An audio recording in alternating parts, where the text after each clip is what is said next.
regular meeting for the Aurora City Council for Monday, October 28, 2024 is called to order. Would the clerk please call the roll? Mayor Kaufman. Here. Councilmember Bergen. Here. Councilmember Coombs. Present. Councilmember Gardner. Here. Councilmember Hancock. Here. Councilmember Drinsky. Here. Councilmember Lawson. Here. Councilmember Medina. Here. Councilmember Murillo. Councilmember Sandberg. Here.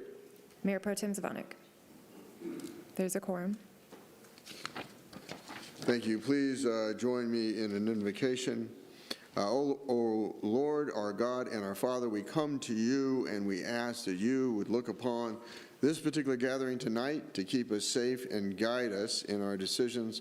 Bless our city with honorable citizens, industries, sound education, and good government. Unite our community together. Even though we come from different backgrounds, we pray that there be justice and peace in our city. Give the city council and its citizens the wisdom, direction, and sensitivity to the business and proceedings before us tonight. Hear us, therefore, as we commit this meeting to the help of the community. Amen. Please join me in the Pledge of Allegiance. I pledge allegiance to the flag of the United States of America and to the republic for which it stands, one nation, under God, indivisible, with liberty and justice for all.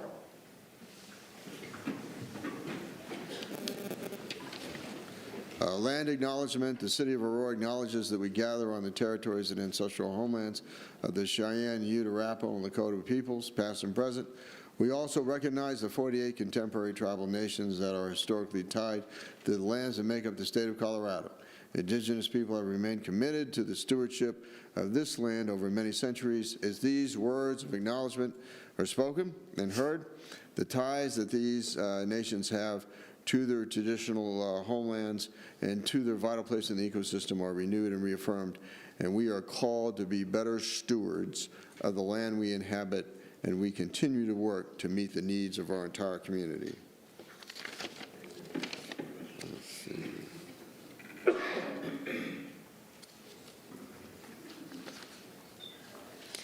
During executive session, we discussed a matter of, that's not the right one. We discussed property acquisition, property acquisition, 2, 3, I guess 3 property acquisitions and an oil and gas lease.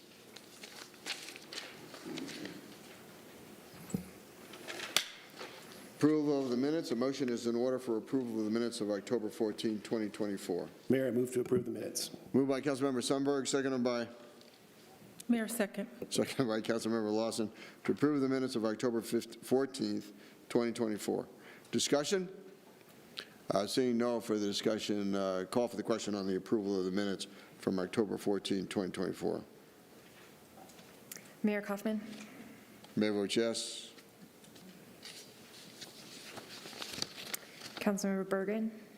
Yes. Councilmember Drinsky. Yes. The motion passes to adopt the October 14th, 2024 council meeting minutes.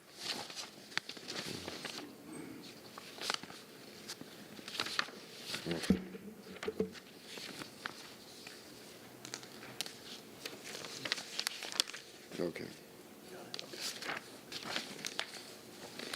Council has created a public forum and wants to receive citizens' input. Creating a public forum is not a legal requirement, but since Council has created that opportunity, First Amendment protections apply. This forum provides the most protections for free speech and is the most scrutinized speech by courts. You are asked to follow the same rules that Council follows. Attacks of a personal nature are not permitted. Causing a disturbance is not allowed. We ask that you respect those who are speaking, whether you are in agreement with the content or not. Council shall be given opportunity to address staff, to exchange contact information when the speaker is at the podium. Council may clarify statements related to the speaker's comments at the conclusion of public invited to be heard, but shall not enter into debate with the speakers. And as you approach the podium, please give your name and whether or not you're a resident of the city of Aurora. Please proceed. Kiowa Lewis.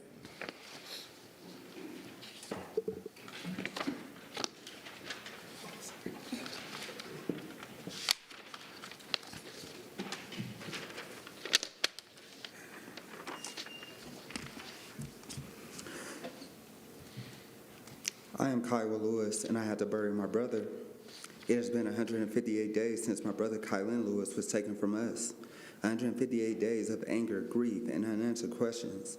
His life ended on May 23rd, 2024, not because of an incident, but because of a choice made by those sworn to serve and protect. I have said these words over and over in my mind. I am Kiowa Lewis, and I've had to bury my brother. APD's involvement in Kylan's death leaves us with painful, unresolved questions and outlined in the consent decree expectations. These questions demand honest answers, not just for my family, but for every family in this community. Why was APD SWAT unit is executing a warrant that originated in Denver, Colorado? Why was my brother trapped between two jurisdictions without proper coordination? If these was even the slightest chance that the information was wrong, why was his life put on the line? I am Kiowa Lewis, and I had to bury my brother Kylan. Police say they are committed to transparent improvement. If that is true, APD explained why less lethal options weren't used. As I watched Kylan's final moments, I kept asking, why did they have to meet with deadly force instead of a taser, taking a safer, more humane approach? Why weren't non-lethal measures even considered? If there had been, maybe, just maybe, my brother would still be here. I am Kiowa Lewis, and I had to bury my brother. I need to understand why the officer who killed was still on the SWAT team. This isn't his first shooting, so why was a man with his history of deadly encounters allowed to stay in the role where life and death decisions are made every single day? If APD had learned from the past mistakes, my brother might still be alive. I am Kiowa Lewis, and I had to bury my brother. And until the questions outlined in this report are answered, until Kylan's life means more than just another failure of the system, I will keep saying his name, and you will remember him. You will remember Kylan, because I am Kiowa Lewis, and I had to bury my brother.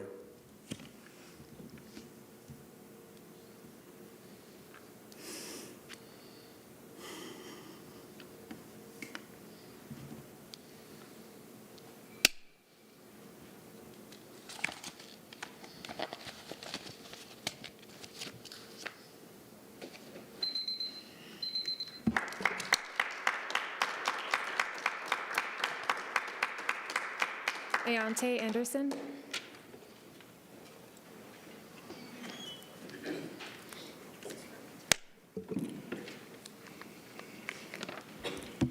Ayante Anderson, resident of Denver, for at least the next week.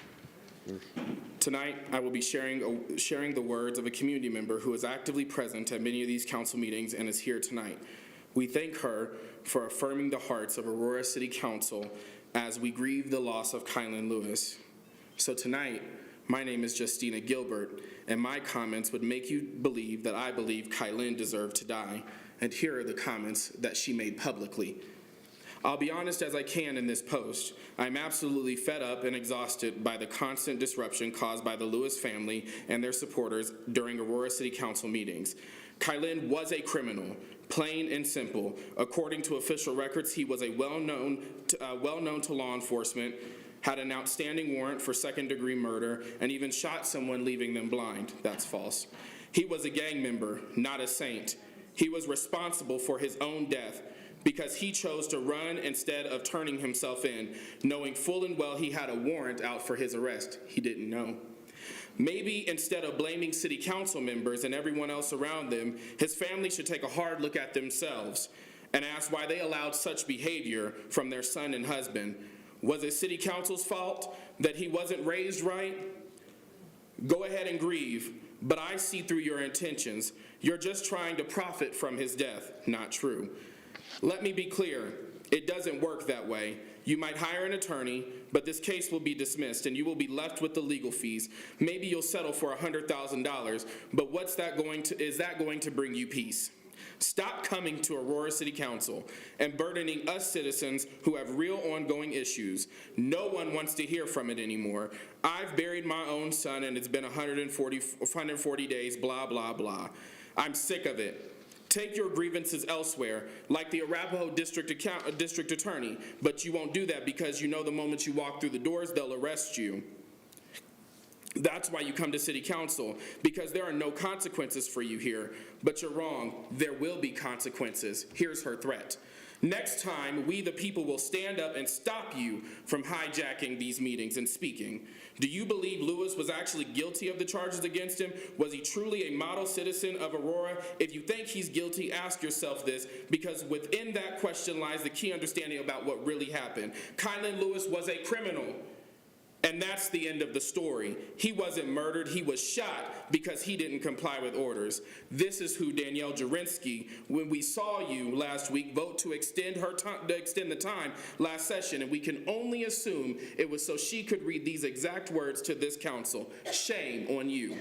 My name is Justina Gilbert tonight, and my comments would make you believe that I believe Kylan Lewis deserved to die. That was my comment. Thank you. Thanks.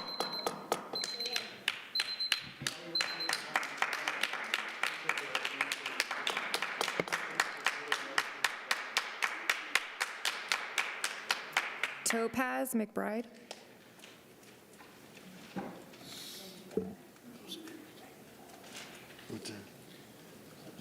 You can intimidate people in the council.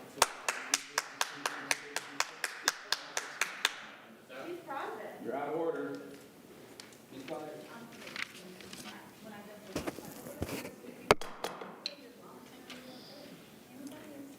I am Kyle Lewis, and I had to bury my brother.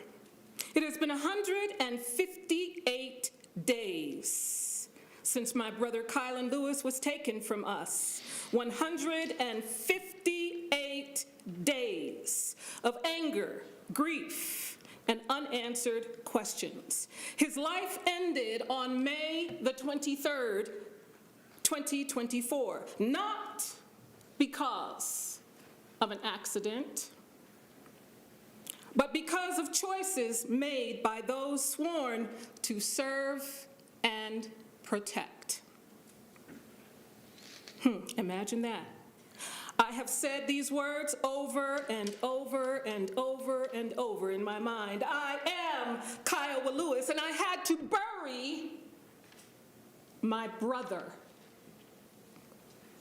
APD's involvement in Kylan's death leaves us with painful, unresolved questions. As outlined in this consent decree's expectations, these questions demand honest answers. Not just for my family, but for every family in this community. Why was APD's SWAT unit executing a warrant that originated in Denver? Why was my brother trapped between two jurisdictions without proper coordination? If there was even the slightest chance of information was wrong, why was his life put on the line? He is Kyle Lewis, and he had to bury his brother. Police say they are committed to transparency and improvement. If that is true, APD must explain why less lethal options were not used. As I watched Kylan's final moments, I kept asking, why did they meet him with deadly force instead of a safer, more humane, my God, today, a humane approach? Why weren't non-lethal measures even considered? If they had been made, just maybe, he might still be with us today. He is Kiowa Lewis, and he had to bury his brother. I need to understand why the officer who killed Kylan is still on the SWAT team. This wasn't his first shooting. Why was a man with a history of deadly encounters allowed to stay in a role where life and death decisions are made every day? If APD had learned from past mistakes, my brother might still be alive. He is Kiowa Lewis, and he had to bury his brother. Until the questions outlined in this report are answered, until Kylan's life means more than just another failure of the system, I will keep saying his name, and you will remember him. You will remember Kylan Lewis, because we are Kylan Lewis, and we had to bury our brother.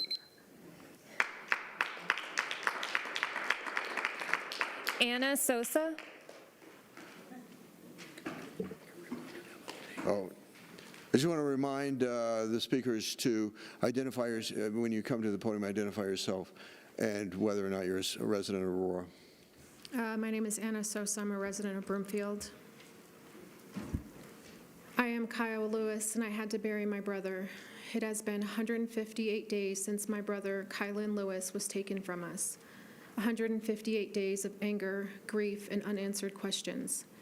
His life ended May 23rd, 2024, not because of an accident, but because of choices made by those sworn to serve and protect. I have said these words over and over in my mind. I am Kiowa Lewis, and I had to bury my brother. APD's involvement in Kylan's death leaves us with painful, unresolved questions. As outlined in the consent decree's expectations, these questions demand honest answers, not just for my family, but for every family in this community. Why was APD's SWAT unit executing a warrant that originated in Denver? Why was my brother trapped between two jurisdictions without proper coordination? If there was even the slightest chance the information was wrong, why was his life put on the line? I am Kiowa Lewis, and I had to bury my brother. Police say they are committed to transparency and improvement. If that is true, APD must explain why less lethal options weren't used. As I watched Kylan's final moments, I kept asking, why did they meet him with deadly force instead of taking a safer, more humane approach? Why weren't non-lethal measures even considered? If they had been, maybe, just maybe, my brother would still be here. I am Kiowa Lewis, and I had to bury my brother. I need to understand why the officer who killed Kylan is still on the SWAT team. This wasn't his first shooting. Why was a man with a history of deadly encounters allowed to stay in a role where life and death situations are made every day? If APD had learned from past mistakes, my brother might still be alive. I am Kiowa Lewis, and I had to bury my brother. And until the questions outlined in this report are answered, until Kylan's life means more than just another failure of the system, I will keep saying his name. And you will remember him. You will remember Kylan, because I am Kiowa Lewis, and I had to bury my brother.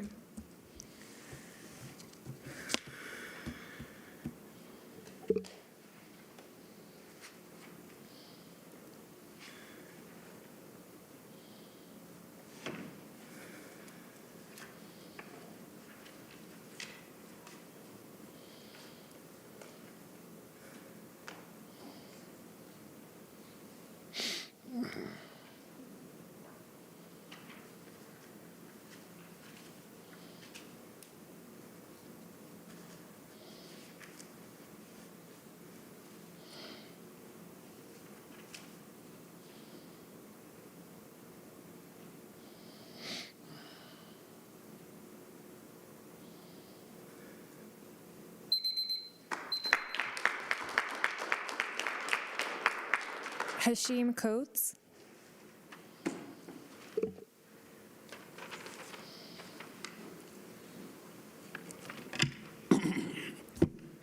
Hashim Coates, United States Navy veteran, Aurora resident. I am Kiowa Lewis, and I had to bury my brother. It's been 158 days since my brother.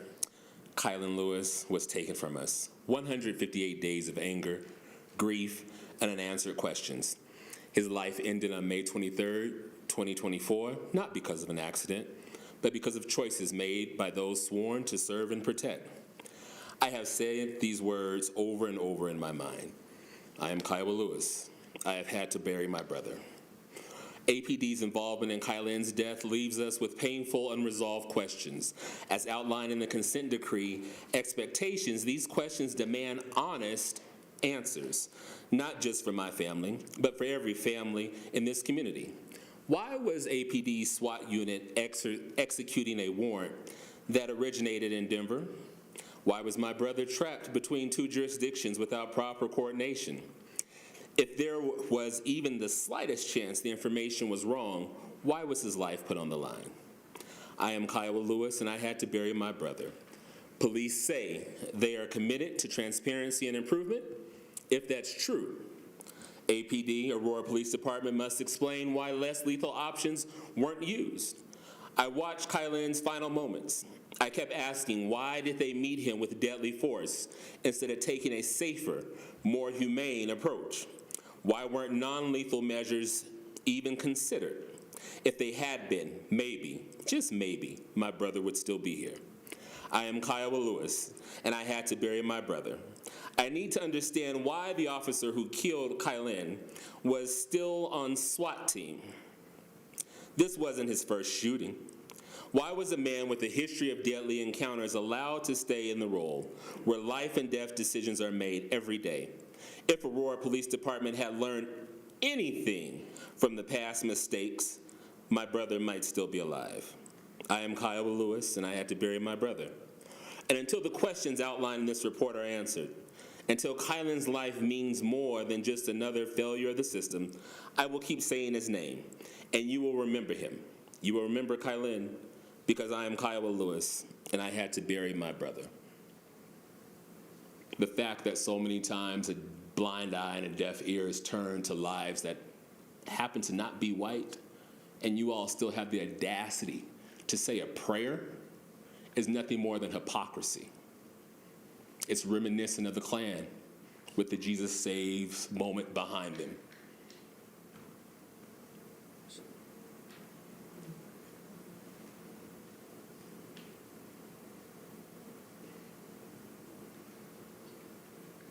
But it's fitting. Mike Kaufman is a birther. Let's not forget that. Kyle Clark did expose that, demanding that a black man show his papers to be a citizen of this country.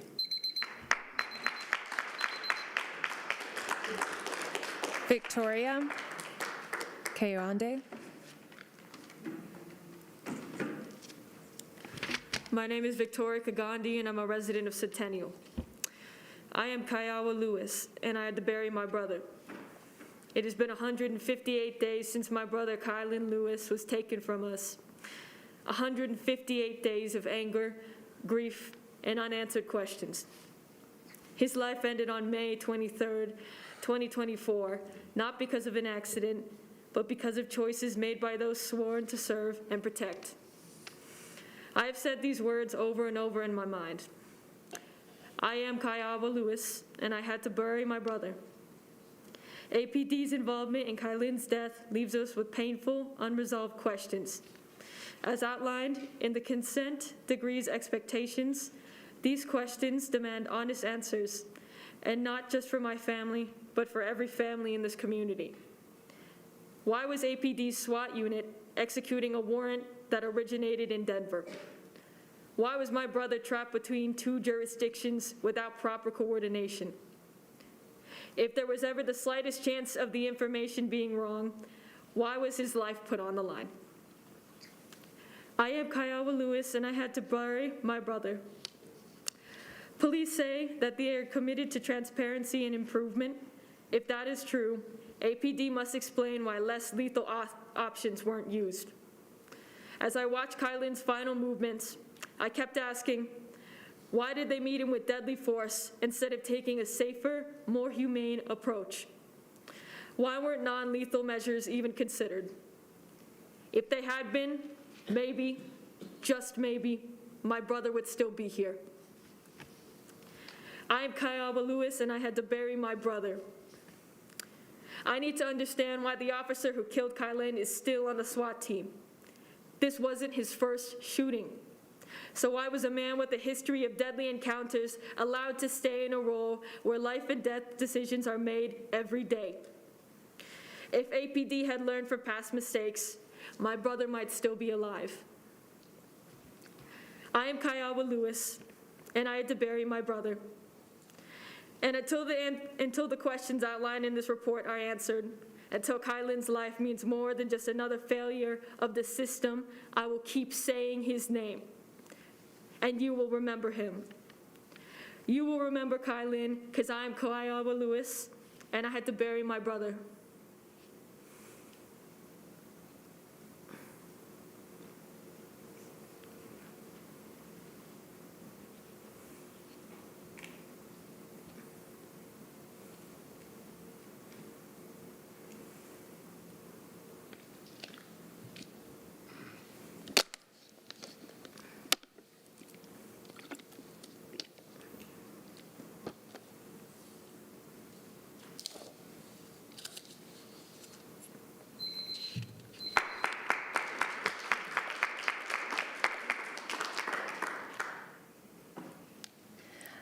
Median Schaffner.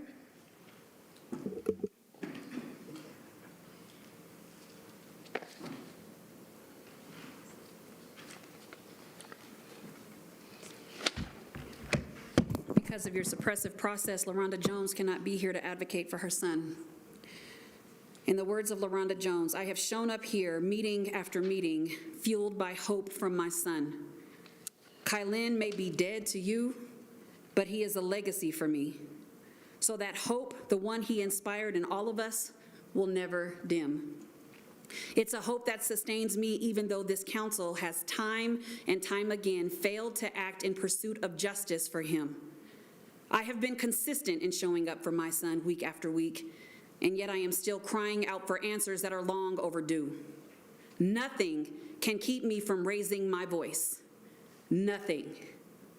I will be here as often as I need to be and as loud as I need to be until justice is achieved for Kylan.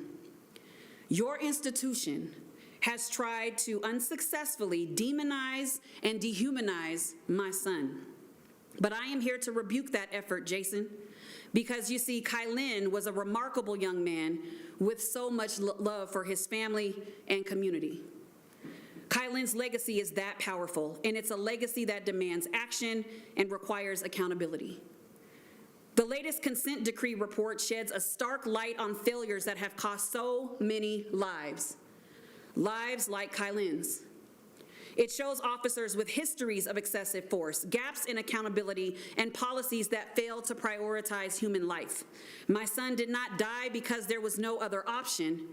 He died because he was failed by a culture that allows force to be the first and final answer. My son's life had value, and I will not stand by as his death becomes just another line in a report. We need leaders who see that our children are people and their lives are worth protecting. We need leaders who understand that it isn't enough to think about what is possible or what you, quote, can do. Because you see, possible is what got us here. We need leaders who are ready for the impossible. I am not going anywhere. I will be here louder and stronger each time until this council commits to action that respects our humanity and honors Kylan's life. This community deserves nothing less, and my son deserves justice. Signed, LaRonda Jones. Every week, a story is written. Every week, you don't atone for the name-calling, the childish gestures, the silence. A story is written. Every week, you don't leverage your leadership to demand something different for this city. A story is written. Every week, you numb yourself to the tragic loss of Kylan Lewis. A story is written.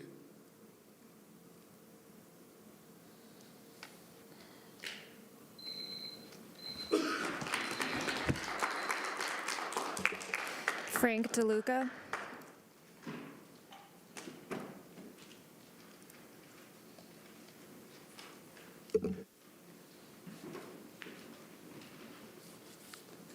Please remember to give your name and whether or not you're a resident of the city of Aurora. Frank DeLuca, I'm a resident of the city of Aurora. From the Denver Gazette, October 23rd, Aurora officials knew for much longer than previously disclosed that the Venezuelan gang operating in their city was much larger than a handful of members at a single apartment complex. From Surprise, 9 News, October 25th, most arrived at the apartment with the financial assistance provided by the state of Colorado and facilitated through a network of nonprofits.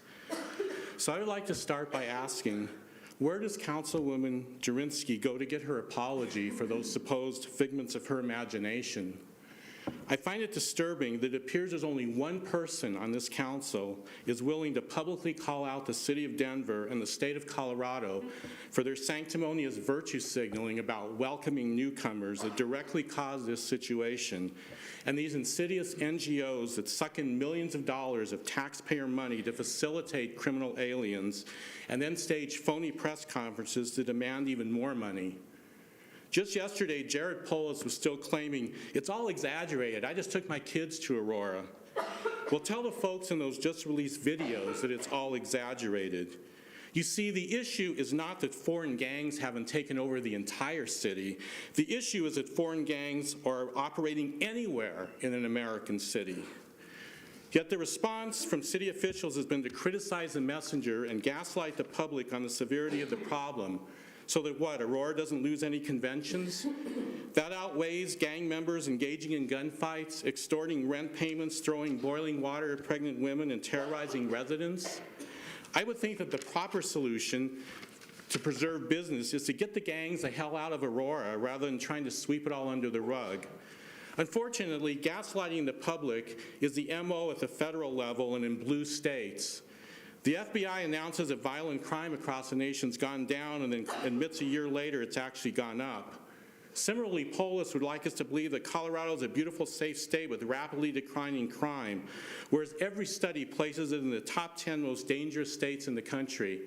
And King Soopers and Walmart now resort to locking up merchandise, reducing self-checkouts, installing gates at store entrances, and patrolling their parking lots in security vehicles.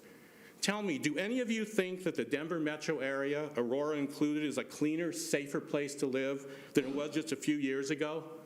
Aurora used to advertise itself as the safest large city in America. We haven't heard that slogan for a while, have we? Let's be honest, we all know why Denver has become a crime-ridden cesspool over the last 15 years. I'm hoping there are enough sensible Americans to turn the tide nationally next week, but I fear Colorado is a lost cause. I do know we don't stand a chance if our local officials choose to go along with the narrative rather than stand up for their citizens and stand up for Americans. Regarding what's happened in our city, thanks to Colorado's sanctuary policies, Mayor and the rest of you, I suggest that rather than posing with Polis, you should be spearheading an effort to do whatever it takes to hold Colorado, Denver, and the NGOs accountable. Thank you. Sunny Banka. Thank you, sir.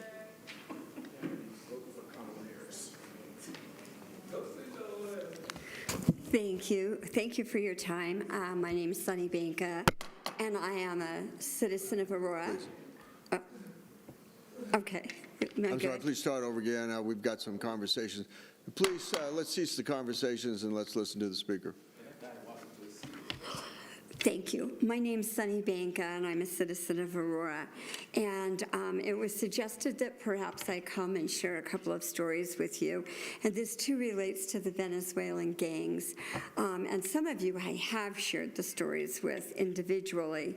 I think it's important that you're aware of what we're seeing, you know, from the real estate side of what's going on in Aurora.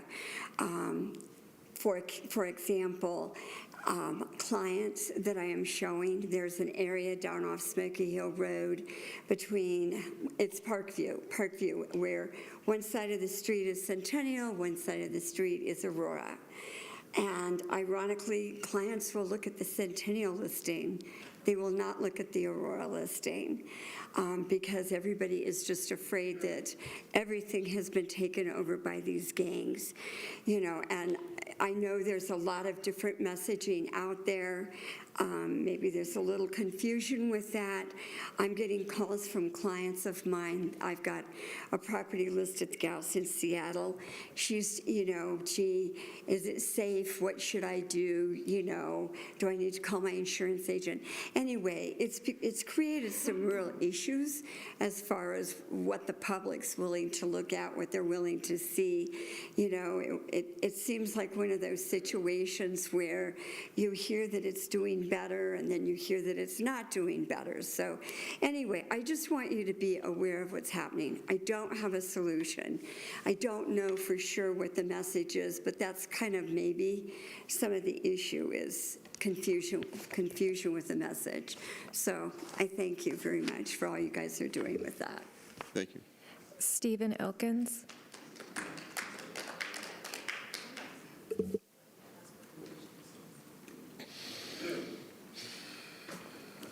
Good evening, Mayor Kaufman, council members, and Mr. Batchelor. My name is Stephen Elkins, and I live in Aurora, specifically Ward 1. Thank you for the opportunity to speak tonight. I'm here to speak truth to power for the residents of Ward 1. In my hand are 1,100 calls for service over 3.5 years at the edge at Lowry obtained through Cora requests.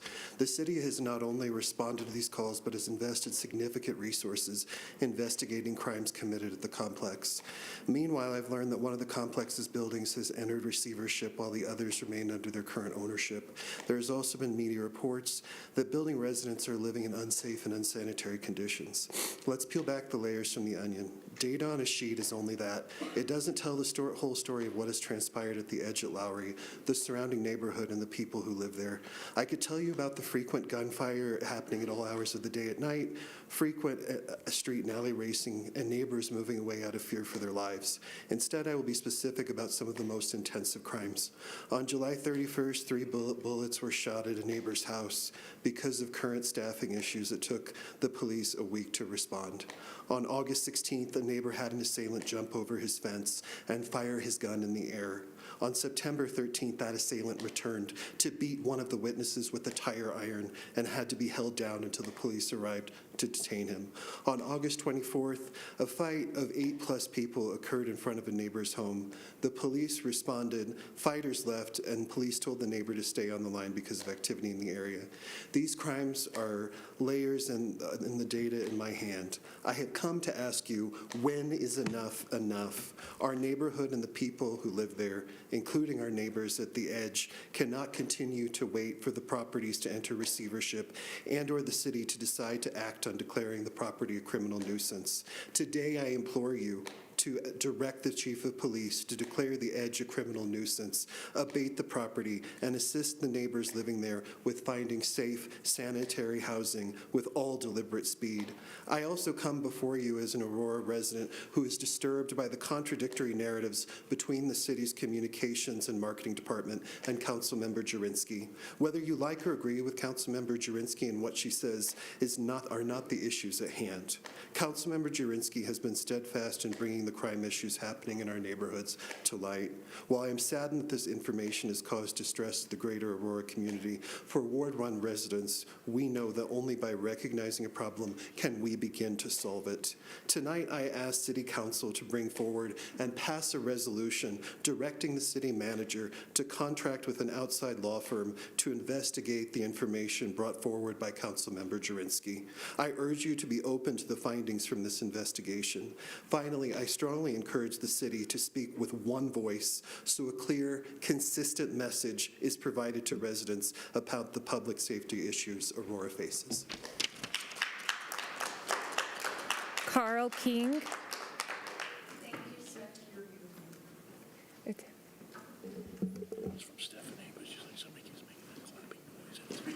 Who is that?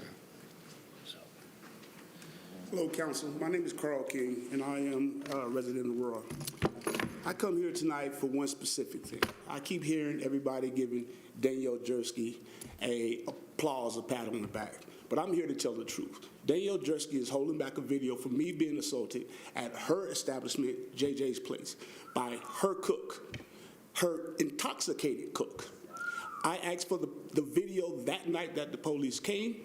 They went and asked for it. He automatically said that they will be contacting her and get the video. I have proof that I have asked Danielle Jersky for that video. She told me she gave it to him, but now the DA is saying that she did not give it to him because of overlapping issues. I'm here to pull the cloth back. We're not doing this anymore. I told you it wasn't going to be over, and it's not over. I'm taking it to trial. You've cost me tens of thousands of dollars. You've cost me hospital bills. And you're going to know, everybody's going to know the truth about what you did.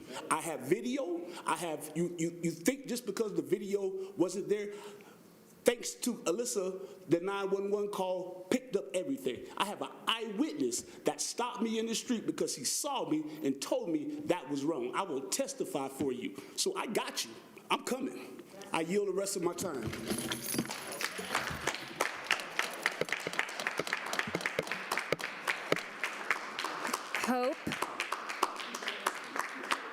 Hope Yan. I want to see the video and the evidence.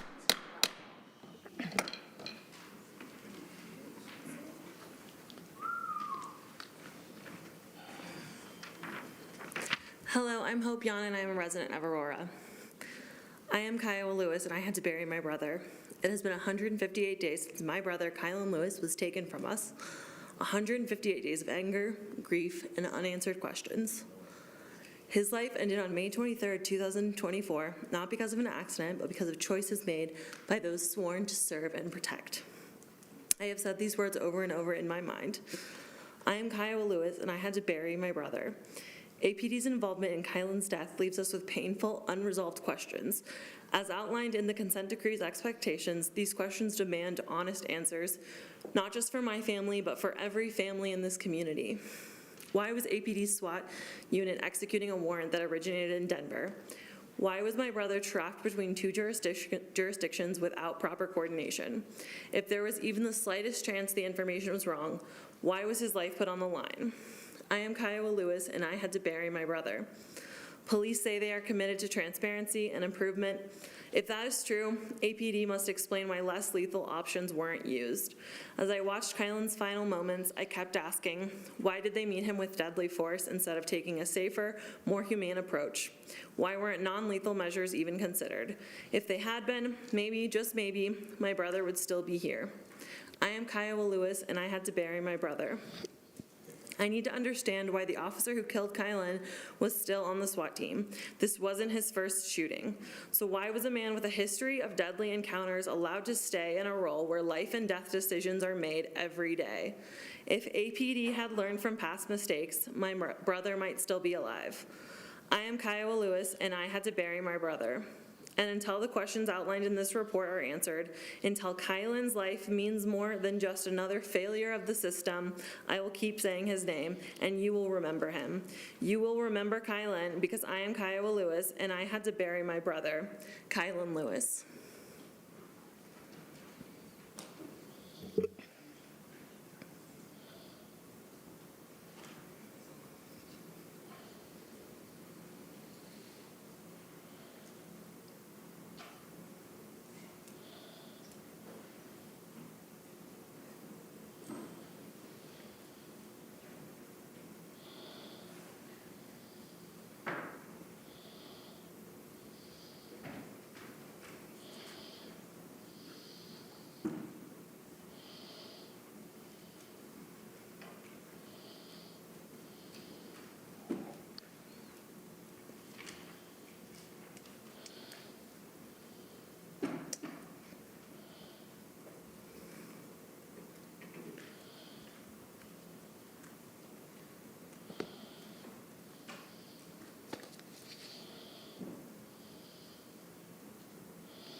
Scott Shamblin.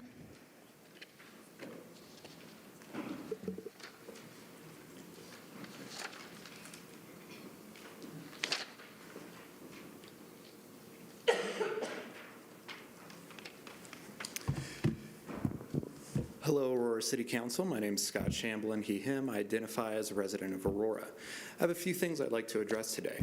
As a white dude for Harris, I have been dedicating all my time to ballot harvesting in the underserved post-life underground communities of Aurora. I'm very fortunate to be able to fully dedicate my time to this public service and telling conservative women that they're worse than misogynistic men and that Trump is literally Hitler. Unfortunately, far-right election deniers are making so-called election integrity efforts, which are hindering my ballot harvesting initiative. As such, I need the city's help. I need you to pass a resolution to stop the ballot box monitoring projects and lift the 10 ballot harvesting limit for me specifically. The importance of this actually goes deep in my wife's boyfriend's family's history. You see, his grandfather voted straight ticket Republican until the day he died. But in this election, we are proud to make him a first-time Democrat voter. Whoever said you can't teach a dead dog new tricks was obviously an ableist fascist. With your help, we can continue to target the under-tapped voter base of cadavers and persons experiencing rigor mortis and turn them into a straight-ticket blue voter. And you'd be surprised, the rising trend amongst new Kamala voters, or of the rising trend of new Kamala voters. Joe Biden is actually helping trailblaze the effort in reaching the underserved rigor mortis communities. While he is not totally dead yet, he has been the perfect liaison. In order for my party to win, we have to do the work to dig up the votes.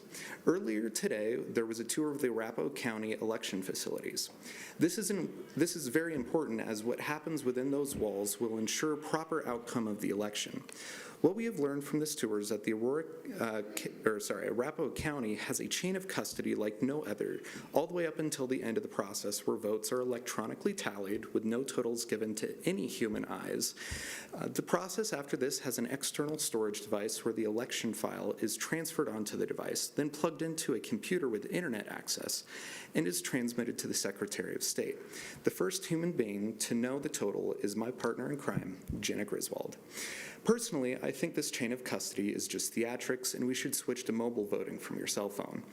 If we have an identical security, we will have an identical security outcome, and it'll just be less of a hassle. Anyone with a phone number should be able to vote. This is a green solution. This is important because it'll allow us to help elect more people or get rid of some kinds of people on this council. Aurora is a diverse cultural melting pot. As a proud member of White Dudes for Harris and a proud Democrat, I also want to commend Councilmember Francois Bergen for her involvement in these vocal minority communities, and especially her contribution to Aurora Pride.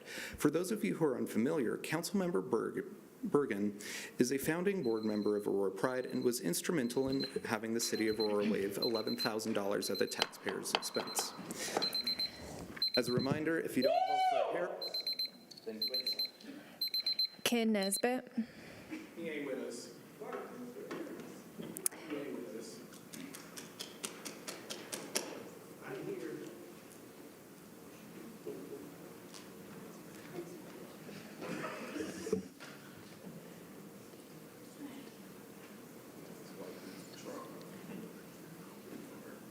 Just pull it out. Oh, okay. Oh, so you just wanted to vote on it? Good evening, everyone. All right. It requires 6 votes. Good evening, everyone. My name is Ken Nesbitt, Nesbit. I live in Denver, 80237. And I have a student or a daughter that goes to CU Boulder. So in the month of July, we had a work session where she was paid $3,000 by Anschutz. And I would ask her every day, are you in Aurora at Anschutz? Are you going to be on Federal? Where are you going to be? Well, so she's shadowing a doctor that is doing prenatal care on Federal, but we're having the baby in Aurora. So I don't know how it correlates. But this child is only 14. So I'm concerned about us we got to still stay in our lane, focus on these kids and make sure Child Protective Services is involved. We need to know who they are, where they live in, who they living with, and if we have to have foster care or the adoption agency come and get involved. I just want to make sure these kids are taken care of. So I asked my daughter, we got to stay in our lane, we have to mind our own business, and we just got to, I just want to make sure that all the kids are taken care of. And so we have 5 wellness taking care of the migrant kids, and I don't know, they're like 85 kids.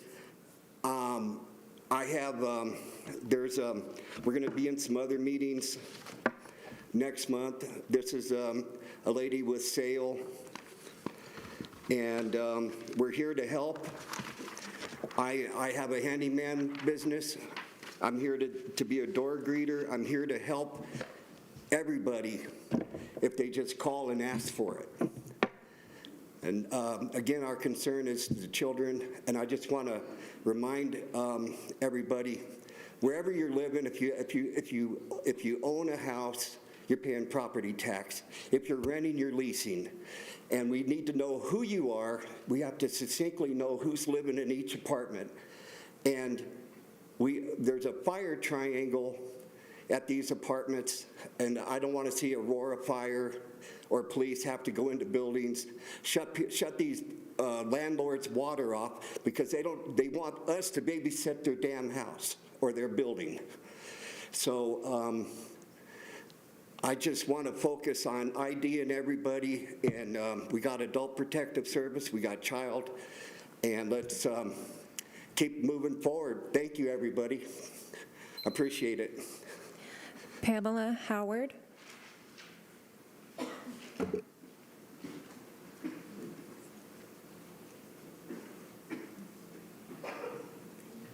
So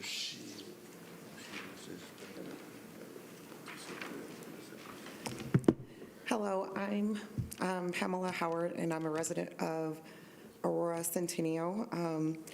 I am Kiowa Lewis, and I had to bury my brother. It has been 158 days since my brother, Kylan Lewis, was taken from us. 158 days of anger, grief, and unanswered questions. His life ended on May 23rd, 2024, not because of an accident, but because of choices made by those sworn to serve and protect. I have said these words over and over in my mind. I am Kiowa Lewis, and I had to bury my brother. APD's involvement in Kylan's death leave us with painful, unresolved questions. As outlined in the consent decree expectations, these questions demand honest answers, not just for my family, but for every family in this community. Why was APD's SWAT unit executing a warrant that originated in Denver? Why was my brother trapped between 2 jurisdictions without proper coordination? If there was even the slightest chance the information was wrong, why was his life put on the line?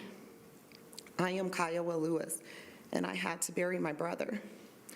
Police say they are committed to transparency and improvement. If that is true, APD must explain why less lethal options weren't used. As I watched Kylan's final moments, I kept asking, why did they meet him with deadly force instead of taking a safer, more humane approach?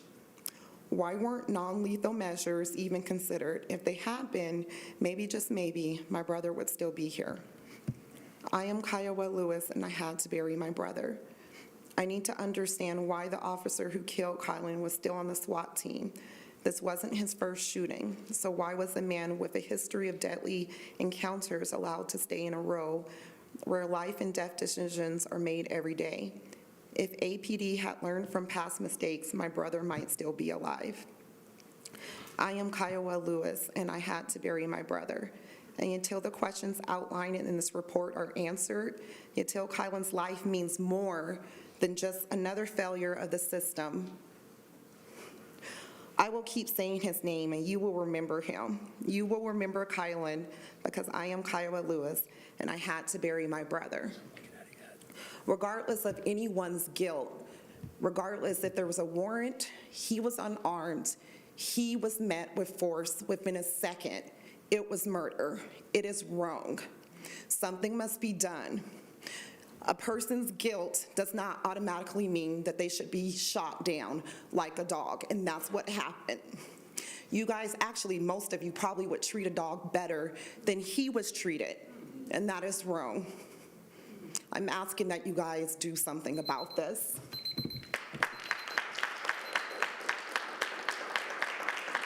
Yasmin Harris. Yasmin Harris.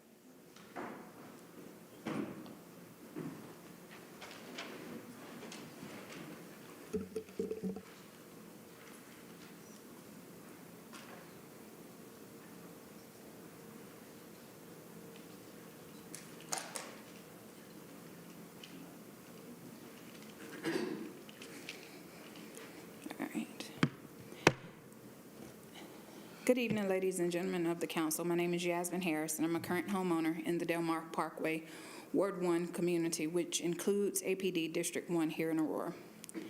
I'm here tonight to address City Council about the impact of accurate data in decision-making and community safety. In recent weeks, I've observed competing information coming from city communications, local and national news, as well as members of the council regarding the criminal activity happening in District 1 and throughout Aurora. And while it appears to me that both the city and resident stakeholders have a vested interest in seeing the criminal activity eradicated, I cannot see how this can occur if we cannot acknowledge and align on the issues actually happening in the community. In preparation for this meeting, I worked with a group of my neighbors to review APD statistical crime data, beginning with the APD Transparency Portal, which leverages data directly from Aurora's CAD 911 system for property and violent crime. We filtered the data specific to the Del Mar Parkway neighborhood in District 1, and the report shows that between 2021 and 2024, APD only received 102 911 calls for issues related to property damage or violent crime. We also looked at the APD PAC statistics for District 1, and there was an average of 23,724 calls made for the same types of issues over the same time frame. So out of curiosity, our community independently pulled the APD synopsis report for the Edge at Lowry apartments between 2021 and 2024, and we learned that there were over 1,100 service calls to these apartments alone, which is nearly 5% of the total 911 calls for everything ranging from destruction of property to trespassing and assault for the entire district. To me, this shows a gap in the data being distributed and used to communicate about the ongoing criminal activity in the area. At this point, I feel like we need more clear and accurate reporting so that we can speak universally on the issues specific to District 1 and throughout Aurora, but more importantly, to properly identify and align on tangible solutions. That was it. Justina Medinsky. No, Kitty, would you please give me your contact information? Yes. Oh, please proceed.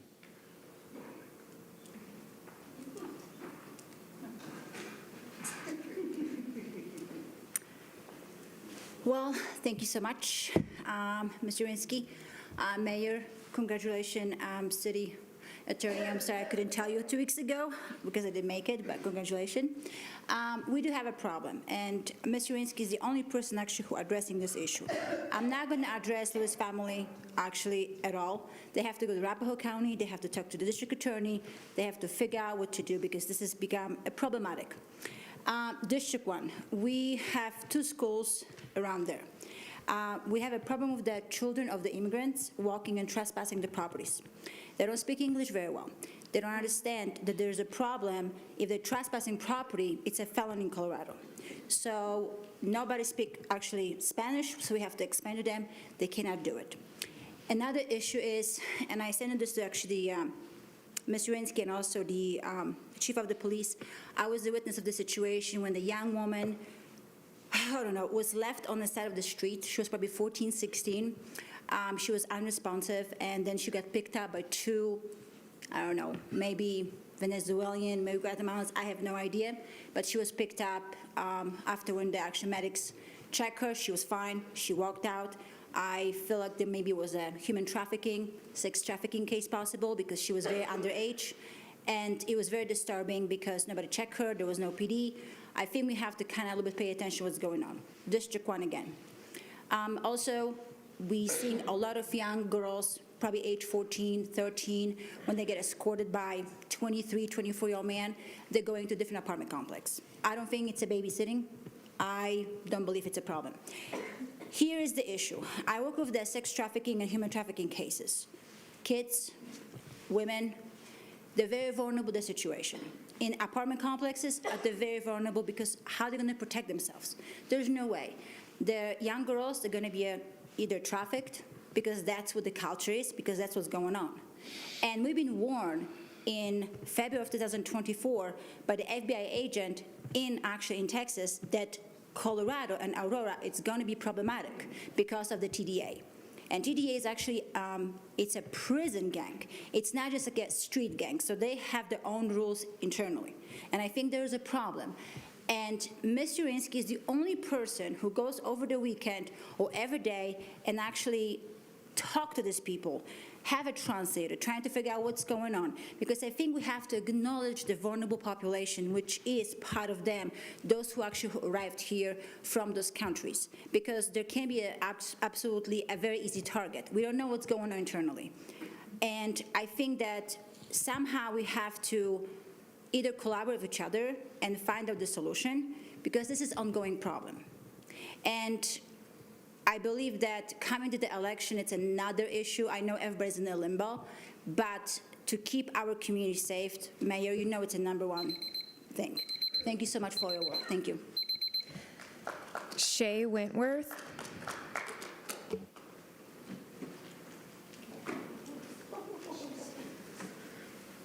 Hi, I'm Shay Wentworth. I am born and raised in Colorado, so I have lived here before, but I'm not currently a resident. For my time, I wanted to use it essentially to reflect, both for a moment for Kylan and his family, as well as, I mean, most people are religious here. You do your prayers every time you start this. I think most people that are in the audience are religious of some sort, regardless of what it is. I just want everyone to take a moment and think about what it means to not believe in your God, but what it means to actually embody him. And what it means to hold people to their full humanness, and to understand that everybody has the capacity to both harm and to be harmed.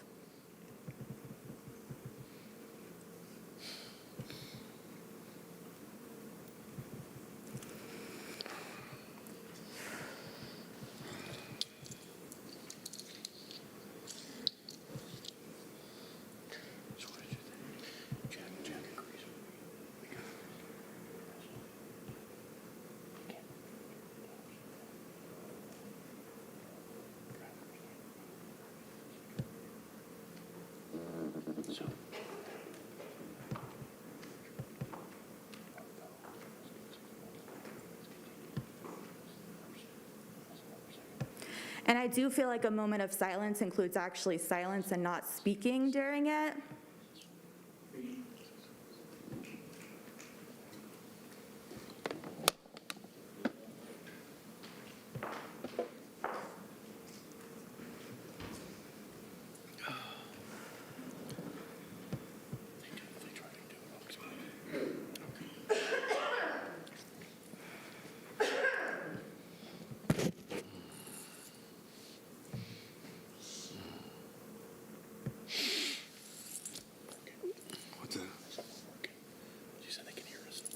Oh.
Mayor, council members, we've reached our 1 hour. We have 5 people left to speak.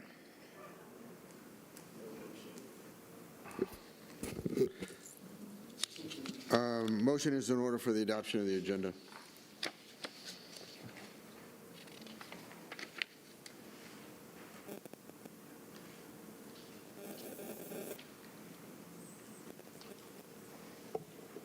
Mayor, Councilmember Coombs. move to adopt the agenda as written. It's been moved by Councilmember Coombs, seconded by? Sundberg. Seconded by Councilmember Sundberg to adopt the agenda. Discussion? Seeing no discussion, call for the question on the adoption of the agenda. Mayor Kaufman. Mayor votes yes.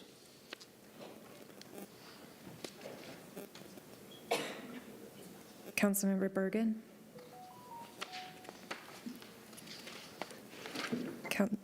Councilmember Bergen.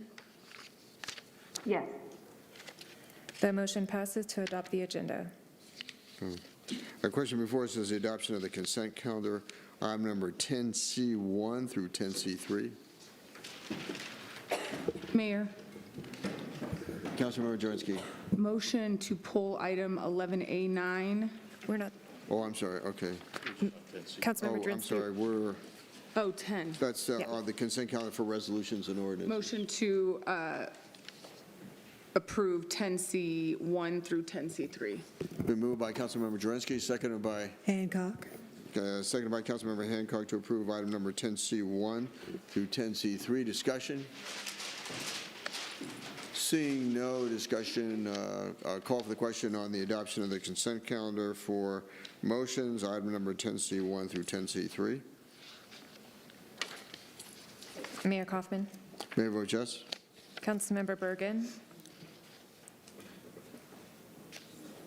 Councilmember Bergen. Hang on.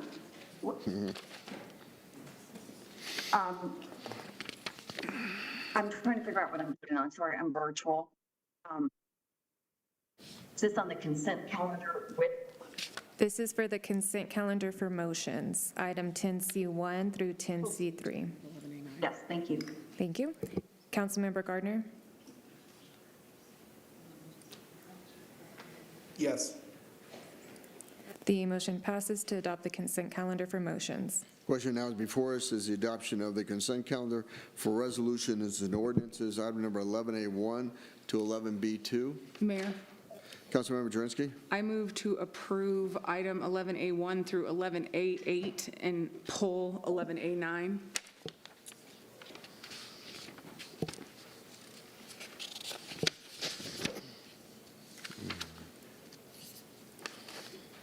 Mayor, It's to 11B2, I'm sorry.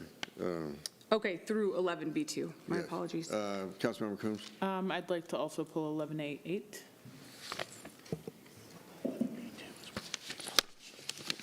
Do I need to? Very well. And Mayor, I'm sorry, also 11B2.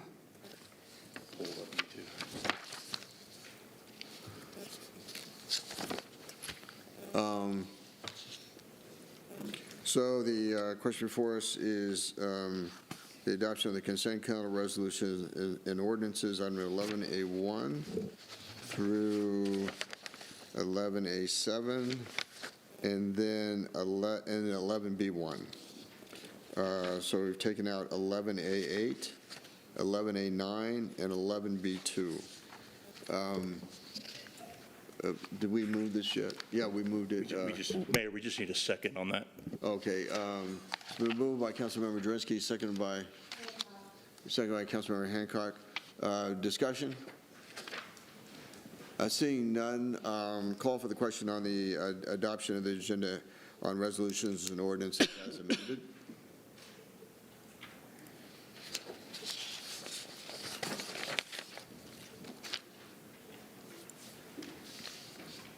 Councilmember Murillo.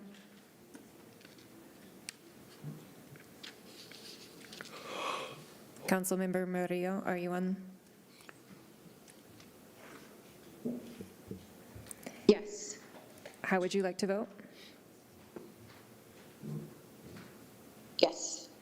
The motion passes to adopt the consent calendar for resolutions and ordinances with item 11A8, 11A9, and 11B2 removed, with one no vote from Councilmember Bergen. Clerk, now please read the title to item number 11A8.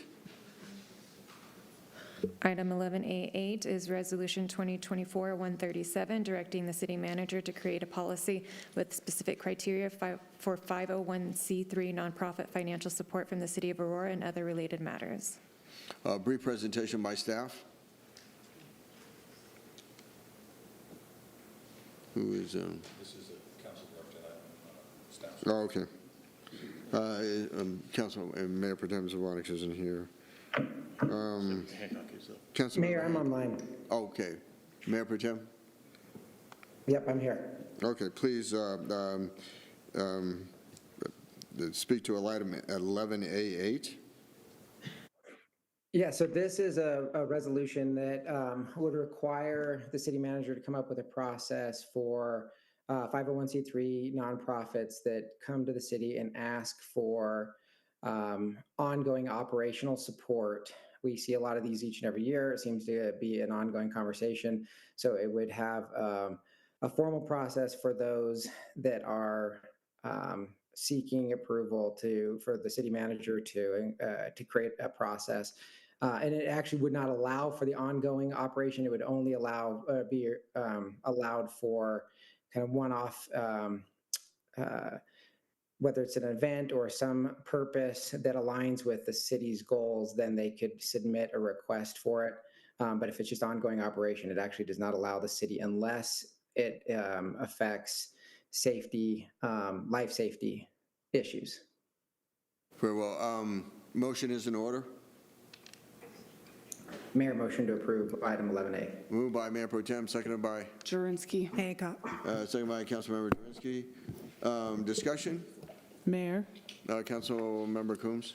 So I do have a question of the city manager. In my recollection, in my time on council, when funds have been allocated to nonprofit organizations, it's been as a result typically of either RFPs, open competitive grant applications, or council member directed sponsorship requests. And in the case of RFPs and open competitive grant opportunities, there are guidelines there are specific criteria for receiving those funds. There's an extensive process for receiving those funds, and we as a city have a certain set of built-in rules, including using E-Verify for staffing, and all of these other types of processes and regulations. So I guess my question is, aside from council-directed sponsorship requests, do we have nonprofit organizations that are not undergoing a process and set guidelines for receiving funds? I think you're correct that the majority of support that is going to nonprofits does go through one of those processes you discussed, which is a request for proposals or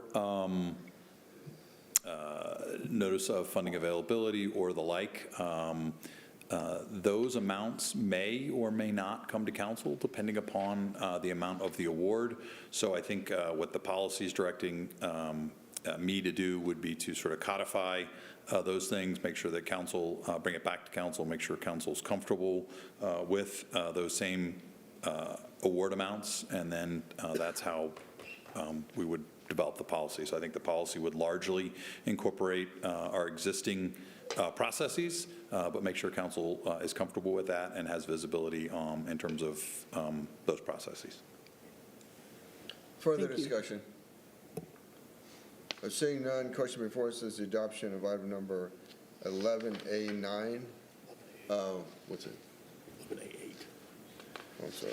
Oh, I'm sorry. I got the wrong. 11A8. Ouch. Jumping ahead here.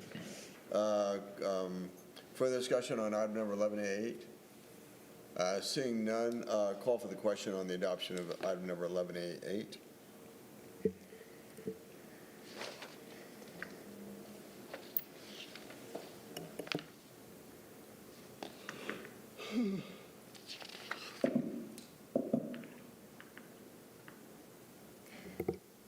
Councilmember Murillo? No. The motion passes with 7 yes votes and 3 no votes from Councilmember Coombs, Medina, and Murillo. Will the clerk now please read the title to item number 11A9? Item 11A9 is Resolution 2024-138, directing the city manager to allocate the revenues of the occupational privilege tax of Articles 5 and 6 of Chapter 130 of the City Code of the City of Aurora to fund 2 fire stations and the remaining balance to fund public safety operations. Motion is in order. Oh, I'm sorry, Councilmember Bergen, can you go ahead and, do you want to present on 11A9? Thank you, Mayor. Yes, 11A9. Originally posted at study session to repeal the repeal of the occupational privilege tax in order to fund 2 fire stations that are sorely needed, the South Shore Blackstone area as well as the Aurora Highlands area.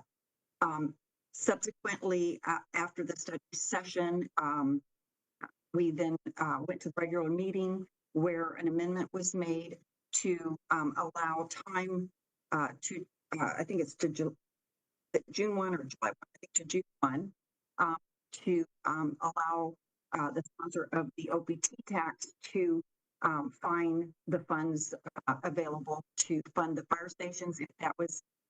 If that is possible, then my resolution would not be needed.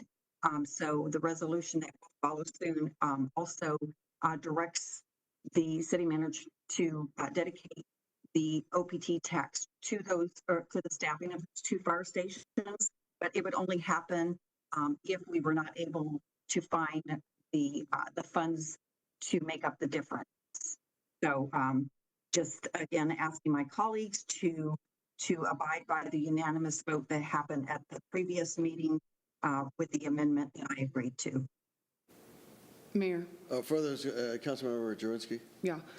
So after some further conversations with some of my colleagues and being able to really further explain this, and not just why this is a bad tax and not just why this is a tax that hurts businesses in Aurora, but this is also the 11th hour.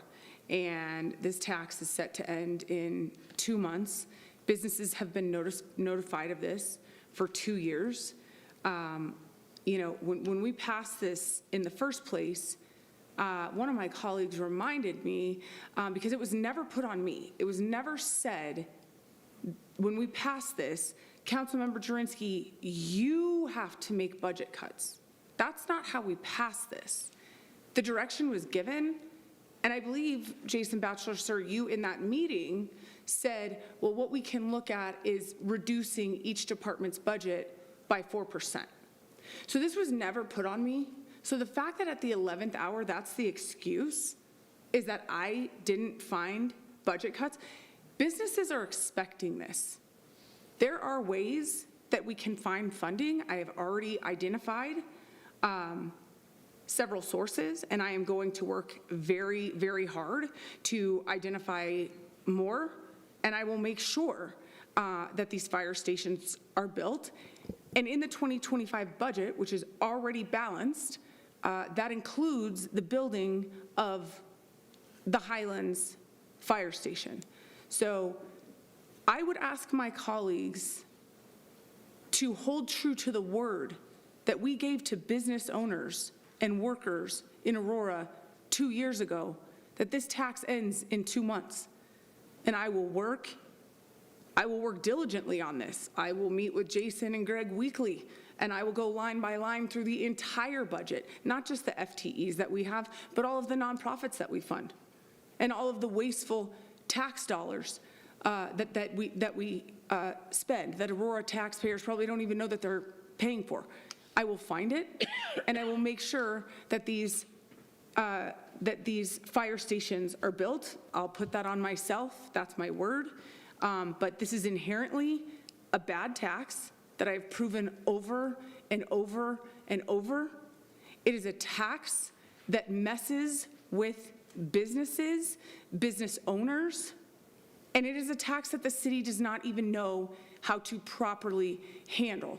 I am willing to talk about turning it into some sort of a fee, just a flat fee. I'm open to having that conversation in the next couple of months if that conversation needs to happen. I think that would be something that is much easier for the city to manage, because the city does not, in fact, even know how to manage this tax, and people are being overtaxed. So I thank you to my colleagues that have allowed me the opportunity to have a conversation with me instead of the way that some of my colleagues went about this. I appreciate the chance to be heard, and I would encourage my colleagues to vote no. Mayor, Councilmember Sundberg. I read this a couple weeks ago in preparation for the last meeting we had, and I probably should have brought it up then, but looking back at the original ordinance, 2022-77, I think there was one before that, 2022-52. Section 4 reads as this, and I don't know if this was fulfilled. Maybe I missed it. Might have missed the meeting. I don't know. Correct me if I'm wrong. In compliance with Ordinance 2022-52, the city manager is directed to bring forth a budget alternative for the 2024 budget showing the equivalent of up to a 4% budget reduction in all departments, each departments, other than public safety. Road maintenance shall not be proposed as part of the reduction. Did we achieve that? I could easily have missed it. As Councilmember Jurenski noted, the budget was balanced, and so again, part of that clause there for the resolution is if the 2025 budget needed balancing with cuts, then that was the direction. Okay, thank you. I've looked at this from some different angles, as a business owner and taxpayer and so forth. If you look at the grand budget that we have, $1.3 billion, you take out water, you take out capital improvements. Well, assume that the big budget that we have, $1.3 million, this would be 0.04% of that budget. And if you reduced it down to the general fund of, reducing water out of there and reducing the capital improvements, this would be a 1.2%. This would be 1.2% of our budget, just as a comparison. I stand corrected. I'm sorry. We need a motion. Mayor. A motion is in order. I'm sorry. Yeah. Councilmember Bergen? Okay. Motion to approve 11A9. Okay. Second, Gardner. Moved by Councilmember Bergen, seconded by Councilmember Gardner, to Mayor, approve Gardner. item number 11A9. Councilmember Gardner. Yeah, there's a lot to unpack here.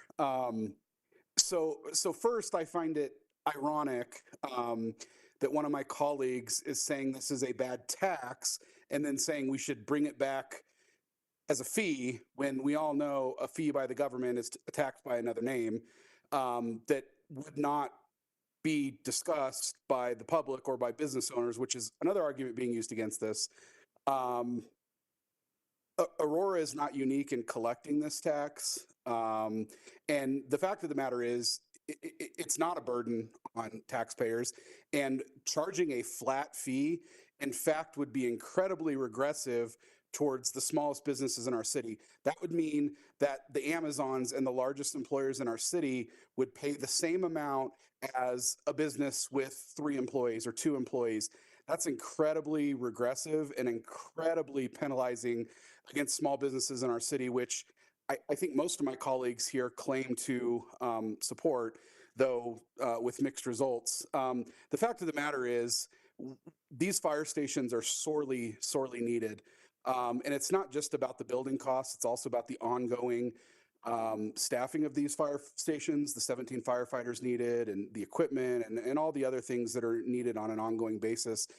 And these fire stations won't be built but for this tax staying in place.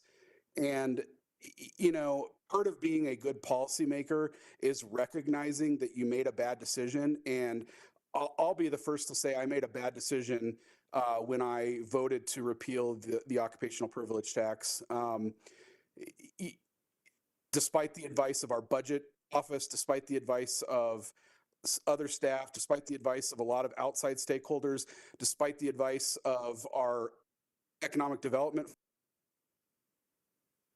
folks who tell me they have never once heard from a business who said this was a problem in relocating to Aurora. Despite all of that, I still went along with the original sponsor's ordinance, and that was a mistake. But now is an opportunity to correct that mistake. And, for all the council members on the dais that claim to be very supportive of public safety, this is your opportunity to prove it. Mayor. Bergen. Councilmember Bergen, then Councilmember Jurenski. Thank you. Also, the amendment that I had agreed to at the last meeting was to basically give additional time to find additional revenue so that if the revenue was found by June 1, then we could still repeal the OPT tax. And I find it interesting that I had a unanimous support at the last meeting when I agreed to the amendment, which gave more time rather than just that at that meeting, go ahead and repeal the occupational privilege tax. So in good faith, I agreed to the amendment to give the sponsor of the OPT tax additional time. And as Councilmember Gardner said, I met with the fire chief. The fire chief also did a presentation at study session of the response time that are not adequate for our residents for life and safety. And so this is a way to be able to staff those stations. And I just, I would like my colleagues to please consider supporting this again. There's time if Councilmember Jurenski and staff are able to find monies to make this up, then we can still repeal the OPT tax. So I again urge everyone to please support this. Mayor. Councilmember Jurenski. Yeah. So to say that it would be regressive to turn it into some sort of a fee that really can't get mismanaged, which makes it a lot easier for the city to deal with, because to say that, Amazon would be paying the same as a small business owner, there's a lot of conversations that we can have. Just like a lot of things in business are based off of your occupancy, a lot of things in our businesses are based off of occupancy. It can be based off of occupancy, and we can make it so Amazon is not paying what a local mom and pop place would be paying. And I'm not just jumping to a fee. I said that if I absolutely could not, which I believe that I can, I believe I can find plenty of funding for both fire stations. I said that if I felt like I couldn't, then I would be open to talking about a fee. I'm certainly not jumping to a fee. What I am asking is that this council keep its word to the businesses of Aurora. The businesses of Aurora have been told for 2 years that this is ending in 2 months. What I am asking is that we keep our word to the businesses of Aurora. That is what I am asking. And fine, put it on me, which is not how this was written. It was directed to the city manager to find this. And so it wasn't written to be put on me, but that's fine. I'll now take it on me, and I will find the funding. If I cannot find the funding, then I am open to having a discussion about a fee, and that could be based on occupancy. Mayor Bergen. Councilmember Bergen. Yes, can I ask the city attorney, what is a fee a tax? Yes, the way it's being described, it would require an election under Tabor to be able to reinstill the type of fee that Councilmember Jurenski is proposing. So if I could just Also, originally when this was when this was brought up, it was supposed to have a fiscal note. In fact, the mayor passed a resolution that any of our ordinances would require a fiscal note. There was no fiscal note. So then that became, since there was no fiscal note on it to make up the loss of revenue, then that's when we, well, I didn't, but then Councilmember Jurenski then asked for it to be rewritten so that the city manager would have to make cuts across the board. And when you make 4% cuts across every department, we're talking about public safety as well.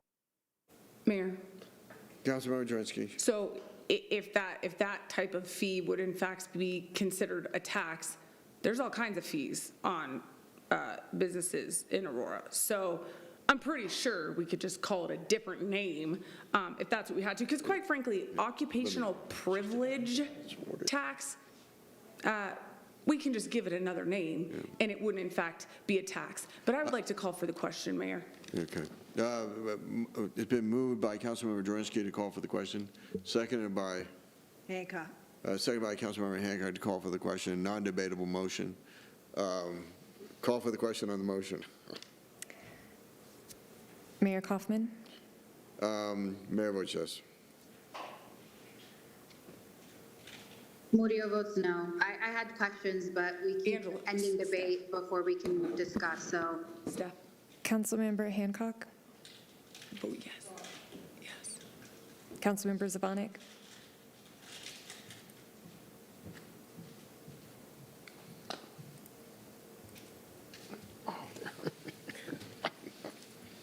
Thank you.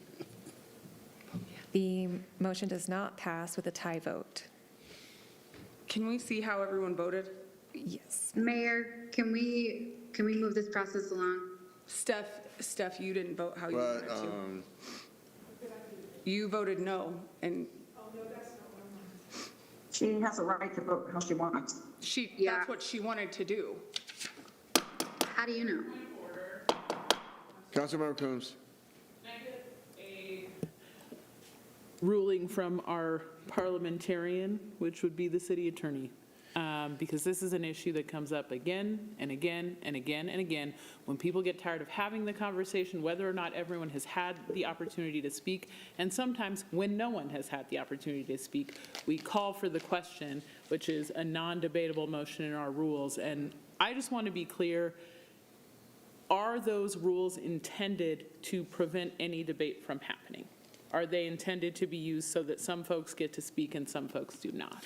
The way the rule is drafted is it does allow for the procedure that we just saw here, but if it's defeated in the motion, then debate continues. So everybody can do that. I mean, we could look at changing the rules if that's what council wants to do, but it is operating as the rule states.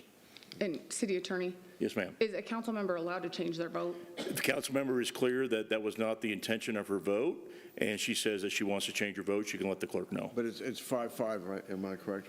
But Steph voted, I'm confused. Are we repealing the repeal or? No, this is a vote on whether to end debate. This was the call for the question, to end debate. Oh, I'm sorry. I thought we. So you had initially voted no. Would you like to vote yes? Okay.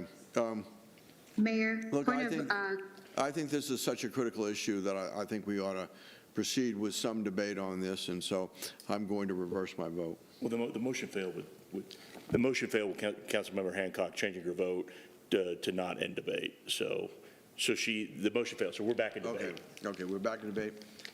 Further discussion? Mayor, Further discussion? Mayor, Councilmember Murillo. Councilmember Rio. Thank you. When this was brought up, it was done at the 11th hour, so much so that, city staff had not identified, like if it went through the normal process, the city staff would have been able to support with proactively finding ways in which we could overcome the deficit. I think it was $6 million a year.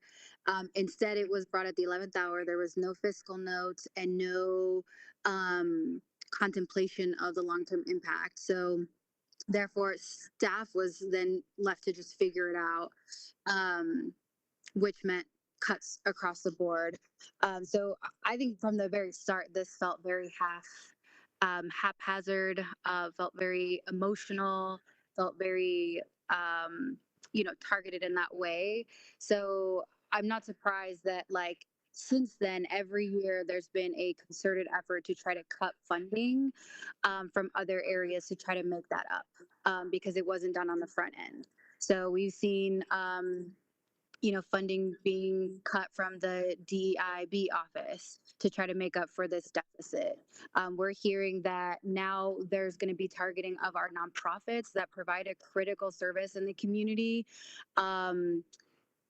Working with youth, working with folks who are experiencing houselessness, people who are looking for workforce opportunities, serving our most vulnerable community members. So now we're still going to continue in that vein where we are just trying to cut other services to try to make up for this deficit of $6 million that really was never thought through to begin with. So I don't support that. And I want to ask, we made that amendment.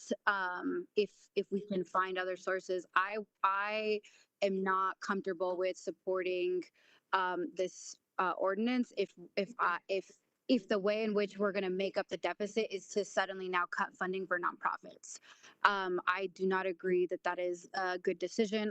That's exactly what the sponsors stated that they would do. Our Councilmember Janinski said that she would do, and I just absolutely do not support this like witch hunt of organizations supporting these critical social services in our community. So I guess that's my concern, and I'd like to ask and get some clarification from the sponsors because I don't think we should have gone away with this tax or reframe it as a fee, but if it's at the expense of our nonprofit community, I'm also not okay with that decision either. Mayor. Let me just say, for a fee, if you go down that route, has to be tied to a very specific function of government.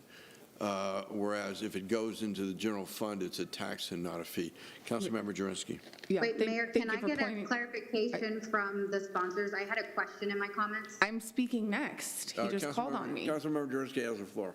Mayor. Go ahead. The order, Mayor, the order of operations. Councilmember Janinski has the floor, and then I'll go back to you, Councilmember. Thank you. Mayor, I asked a question, I didn't get it answered. What am I supposed to do if you keep ignoring my requests? Councilmember Janinski has the floor. Thank you. So, okay, we are just ignoring the question that I had. Great. So this is why I called for the question. This is exactly why I called for the question. So, thank you for what you just pointed out, Mayor, because if it became a fee, it would be for something very specific, like public safety. So thank you for pointing that out. And I talk about a lot of wasteful spending in this city. Yes, I think some of it is nonprofits. We have swimming pools that we can't get to function the entire year. There's a lot of wasteful spending in our budget that our residents aren't even aware of. And quite frankly, no one on this council has ever sat down and gone line by line. All we do is we sit in meetings and we see which departments have how much staffing, and nobody on this council has ever sat down and done that. And the bottom line is we're to live within our means. We are to live within our means and not with an additional inherently bad tax. So if I have to have a conversation about creating a fee, and I'm saying this as a business owner, if I have to have that conversation, I do actually trust that a one-time flat fee would be handled much better by this city than how OPT is. And to say that business owners aren't complaining about OPT, I can line business owners up. Councilmember Lawson had to come with me. I had to get involved to get a gentleman's business open who was delayed 3 weeks. He was delayed his opening 3 weeks because the city hadn't issued him his occupational privilege tax number. So the city doesn't even know how to manage this tax. I am committed to finding the funding. That is what I am saying. So I believe that this should be voted as a no tonight. Mayor Bergen. Councilmember Murillo, then Councilmember Bergen. Thanks, Mayor. I just would reiterate my question to the sponsors. I absolutely support this. I just want some clarity that the funding that Councilmember Jurenski will be looking for will not be at the expense of our social services and our nonprofit communities. Let me go to Councilmember Bergen, and then if Councilmember Jurenski wishes to answer, I'll go to her then. Mayor, point of order. Isn't Councilmember Bergen the sponsor? Councilmember Bergen asked to be recognized. Yeah, and I think that's who Councilmember Murillo is trying to ask the question of. But I'm the one who has to No, find I the think tax she cuts. wanted to ask Councilmember Jurenski the question. tax cuts, not Councilmember Bergen. Okay, Councilmember Bergen. Am I supposed to be answering a question? I'm sorry, did you have anything? I just had a statement because I find it interesting that we had originally Councilmember Lawson actually voted to not support repealing the occupational privilege tax. And you know, again, had a unanimous vote at the last meeting with the amendment that was proposed by Councilmember Zvonek to do this. So I think a lot of games are being played right now. You know, I don't know what happened to Councilmember Zvonek. He was on the call. I'm hoping he gets back on because I thought I had his support since it was his amendment. And I had everyone's support. In fact, Councilmember Sundberg said it was not a burden on his business. It costs him $56 a month for the OPT tax when he pays $2,500 a month for DirecTV and over $1,000 a month for Excel utility bill. And again, this allows Councilmember Jurenski or whoever on council or staff to be able to come up with the money to for the loss by June 1. So are you going to find the money? And if you are going to find the money, you have time to. So we can go ahead and pass this tonight because you still have November, December, January, February, March, April, and May to find the money. Councilmember Jurenski, did you have any further comment? Again, business owners have been told for 2 years. So I think that is why it is important to vote no on this tonight and keep our word. Keep our word that we gave business owners 2 years ago. And I am committed, even though this was passed, not put on me at all, looking at you, Jason, I will now take on the responsibility to find the funding to build the second fire station. Because the first fire station is already funded in a balanced budget for 2025. So fine. Put it on me. I'll take it on me now, although this is not how this was passed. This is not how this was approved, but fine, I'll do that. Okay, further discussion? Mayor? Councilmember Bergen? Yeah, I'm extremely disappointed in manipulation of how this has all been handled. And I'm just saying to all the residents that live in South Shore and all the residents that live in Blackstone that have been waiting for staffing of a fire station for 20 plus years, if we don't have this vote tonight and the sponsor is not able to make up the revenue loss to dedicate it to the 2 fire stations, I hope no one dies of a heart attack because we can't get there in time. And I hope no house burns down, no business burns down because this did not pass. Disgusting. Further discussion? Seeing no further discussion, call for the question on the adoption of 11A9. Mayor? It was moved and seconded, right? Mayor? Okay. It was moved and seconded. I'm sorry, who wishes to speak? Bergen. Councilmember Bergen. Can I pull this? Can I make a substitute motion? Nope, we adopt. At this point, Councilmember Bergen, it's because it's been adopted onto the agenda, depending on how the vote goes on the motion, you could move to continue it, but there is a motion on the floor, it should be voted on. Okay, so if this does not pass, then I cannot bring it back? For 6 months. For 6 months, that's correct. Mayor Gardner, Councilmember Gardner? this is a question for the city attorney. Can I make a substitute motion to continue this item? Put on as a substitute motion for the council to vote on. Yeah, okay, that's fine. I'd Second. like to make I a second substitute it. motion to continue this item to a date uncertain in the future. And I second that. Mayor, I would just like to ask my colleagues to please vote no on this Mayor, point of motion, order. so that we can vote on this tonight. Councilmember Maria? Yeah, sorry, there was the council member speaking without being recognized, and I, would like for the rules to apply to me as they are to others. What's that, I'm sorry? I'm sorry, Councilmember Mario, can you repeat your last part you cut out? So there was a council member who was not recognized by the chair, by the mayor, and earlier in the meeting, I was not allowed because I was not recognized. So I would like for equal application of the rules by the mayor. So that was my point of order. Thank you. All right, so right now, Mayor, we have a substitute motion that's on the floor. It's been moved and seconded, and Councilmember Gardner, can you restate your substitute motion so everybody's clear?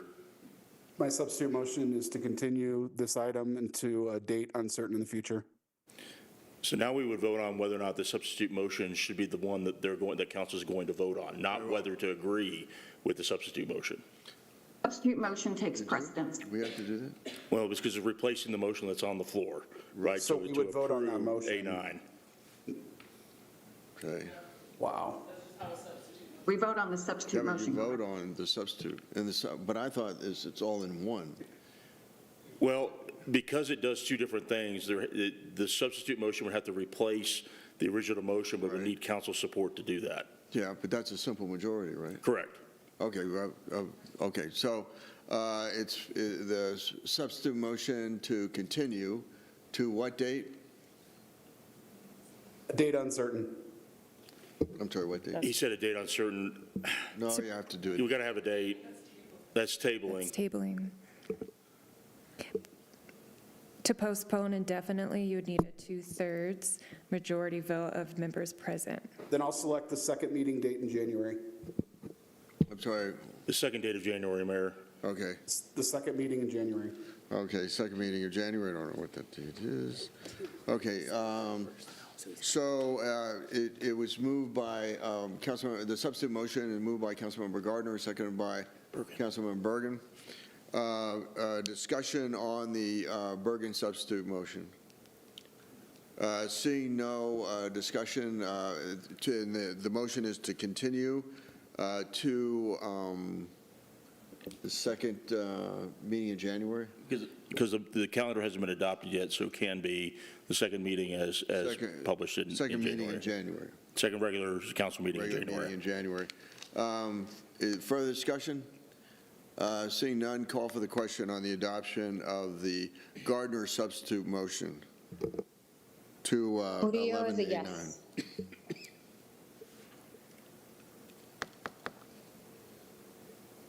Councilmember Medina, Yes.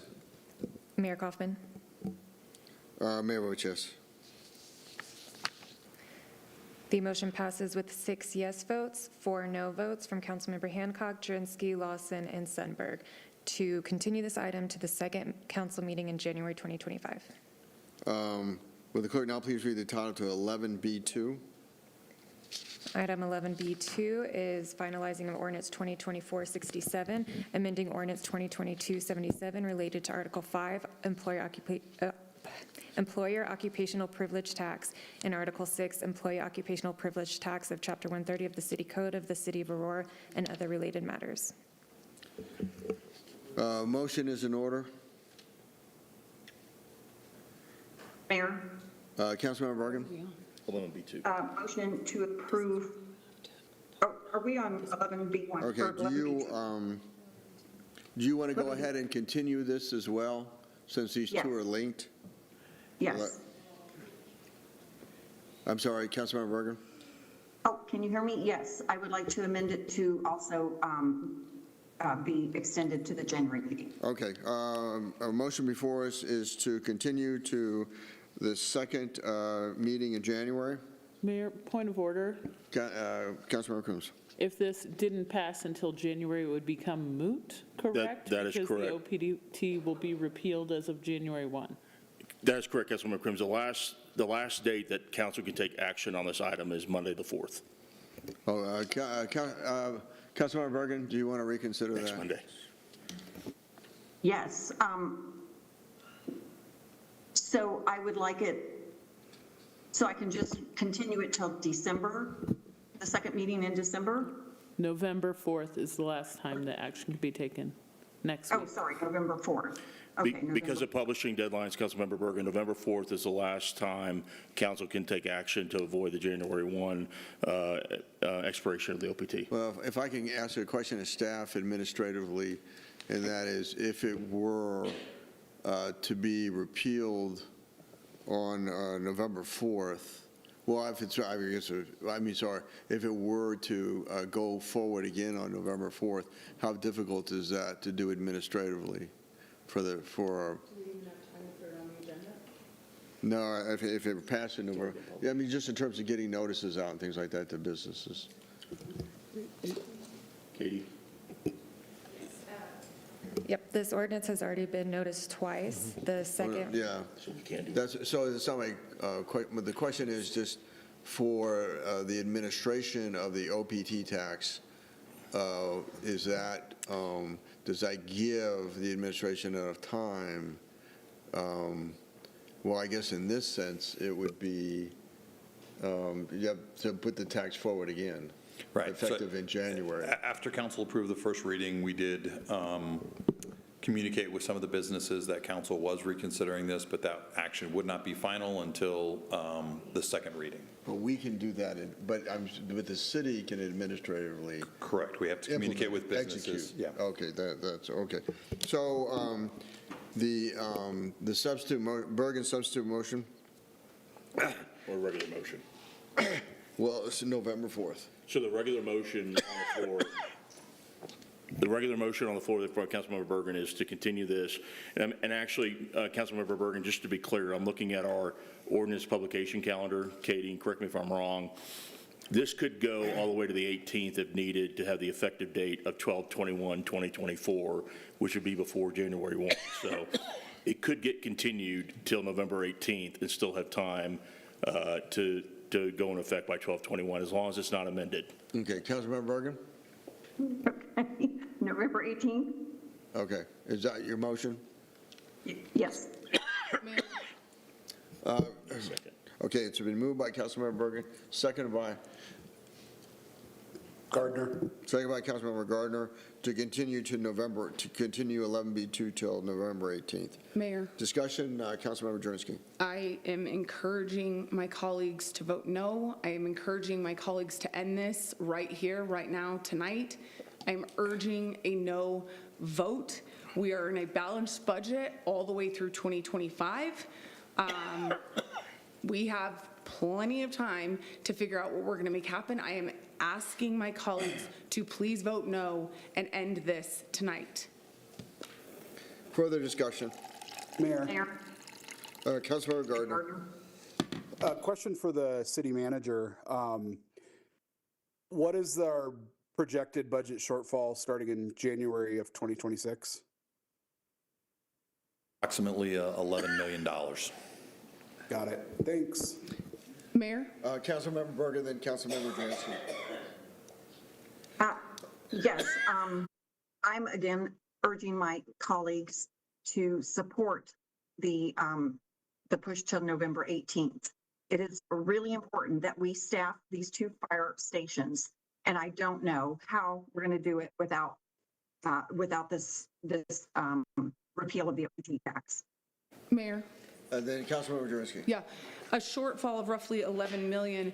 But I believe what we have been told is that sending domestic violence to the county, that's going to be roughly a $3 million savings in the budget right there. And then Pete Schulte, can you talk about what has been going on in the city attorney's office prior to you taking on this role, and how much we have been spending on outside counsel per year, and what your plan is moving forward for the financial future and savings of the city attorney's office? Yes, ma'am. So before taking office, we were spending on average about $3.7 million a year on outside counsel.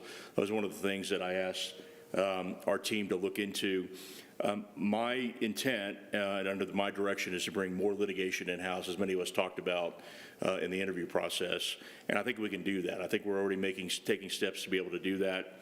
I talked to Marshall Brown today, who's obviously Director of Water.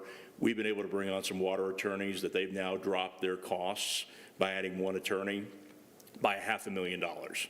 So there is some money to be saved there. And Councilmember Jurenski, I don't know what that'll be, but I'm hopeful that if we can cut it in half, we may have some money that would be saved. So, Mayor, as a follow-up. So I think right there we've identified potentially up to $5 million. And I am telling my colleagues that even though it wasn't supposed to be this way, I will now take it upon myself to go find the rest of the money. And I am encouraging a no vote on moving this to a future date. I am asking that we end this tonight. Mayor Gardner. Councilmember Gardner. I know budgets are hard and I know math is hard, but to run a fire station, it's not only the upfront capital costs, it's the ongoing costs. I'm glad to find out we have people in the city attorney's office that are doing nothing and can now do more, because apparently there's $1.5 million a year wasted. But we aren't just talking about finding this money one time. We are talking about finding over $5 million on an ongoing basis. For the year 2026, that means we need to come up with the 11 million that we're already short, plus the over 5 million to operate these stations. That's over $16 million. So again, I know math is hard, but this isn't just a matter of finding $1.5 million in the city attorney's office. Thank you. Further discussion? Again, I would encourage, Mayor. Yeah, Councilmember Jurenski. Again, I would encourage a no vote on delaying this.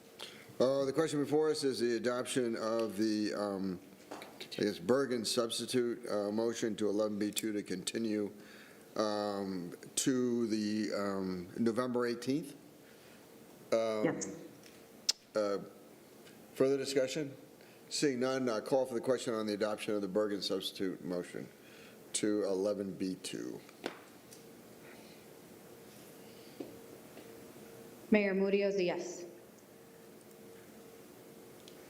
Mayor, how would you like to vote? Mayor votes yes. Councilmember Medina? Yes. The motion passes with 6 yes votes, 4 no votes from Councilmember Hancock, Jurenski, Lawson, and Sundberg to continue this item to the November 18th council meeting.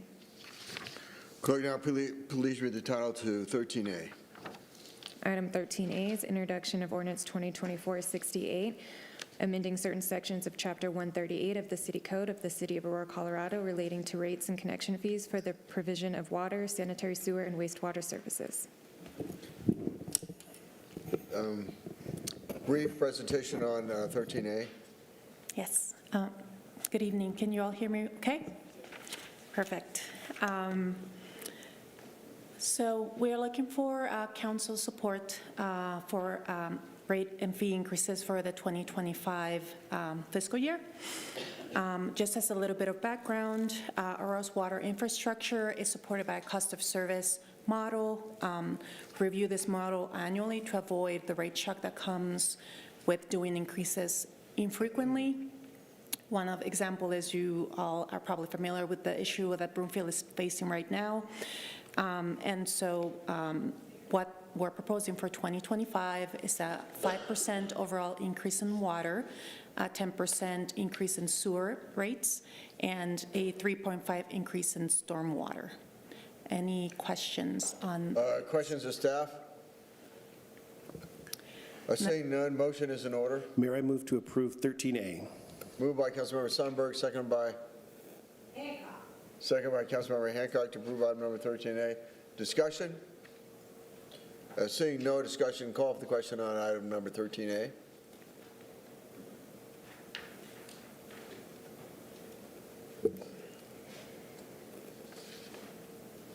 Councilmember Medina? Yes. Councilmember Murillo? We don't have any evidence yet that public eye put Councilmember Murillo? CBC properties. We don't know that. The motion passes with 8 yes votes to adopt item 13A. Good, now please read the title to item number 13B. Item 13B is introduction of ordinance 2024-69, authorizing the issuance and sale by the City of Aurora, Colorado, acting by and through its utility enterprise of first lien water revenue bonds in one or more series in an aggregate principal amount not to exceed $150 million for the purpose of financing in whole or in part the cost of certain additions and improvements to the water system operated by the utility enterprise. I'm sorry. Sorry. Uh-oh. I lost my place. I'm in trouble. Pledging certain funds and revenues of the enterprise to the payment of such bonds, prescribing the form of such bonds, and providing other details in connection therewith. Okay. Brief presentation by staff. Yes, good evening, Mayor and members of City Council. My name is Teresa Sedmak, and I serve as your city treasurer. I am here to introduce Ordinance 2024-69, which allows for the borrowing of up to $150 million by Aurora Water to finance additions and improvements to the water system, along with a reimbursement of prior expenditures related to those projects and improvements. The bonds will be issued as first lien obligations payable from net revenues of the water system. As currently anticipated, the bonds will be issued with a 30-year final maturity, callable in 10 years at par. Pricing is anticipated to occur on December 10th, with closing and delivery of funds prior to the end of the year. The underwriters for the issuance will be RBC, Stifel, and Piper Sandler, and I am happy to answer questions or concerns you may have in this regard. Questions of staff? Seeing none, motion is in order. Mayor, I move to approve 13B. Moved by Councilmember Sundberg, seconded by? Jurenski. Second by Councilmember Jones-Street to approve item number 13B. Ouch. 13B. Further discussion? Seeing none, call for the question on the adoption of item number 13B.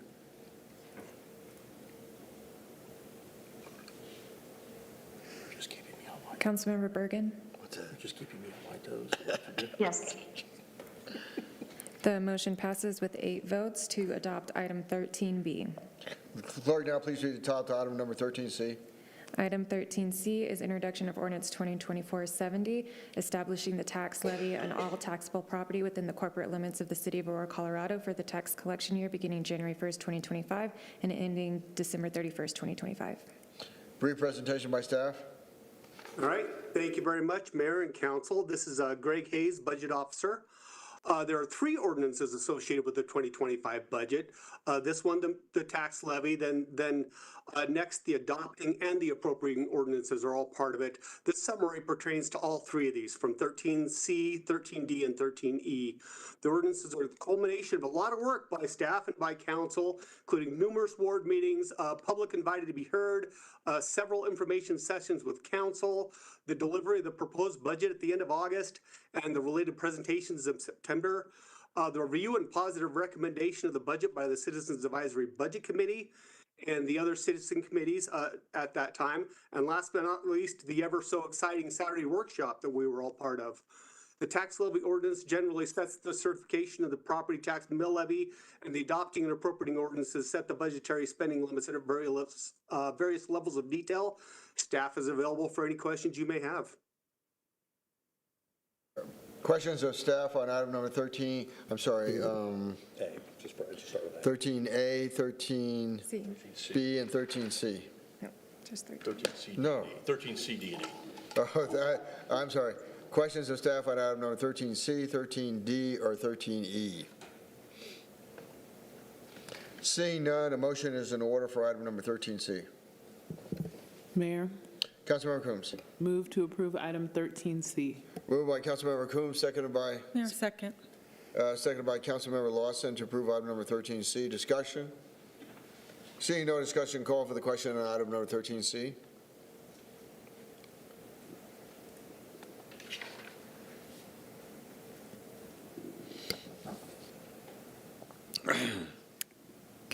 Councilmember Gardner.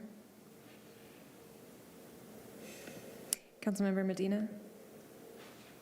Yes. The motion passes with 8 yes votes to adopt item 13C. Will the clerk now please call, will the clerk please now read the title to item number 13D? Item 13D is introduction of ordinance 2024-71, adopting an operating and capital improvements project budget for the fiscal year January 1st, 2025 and ending December 31st, 2025. Motion is in order for item number 13D. Oh, Mayor, Councilmember Coombs. move to approve item 13D. Moved by Councilmember Coombs, seconded by? Mayor, second. Seconded by Councilmember Lawson to approve item number 13D. Discussion? I see no discussion. Call for the question on the adoption of item number 13D.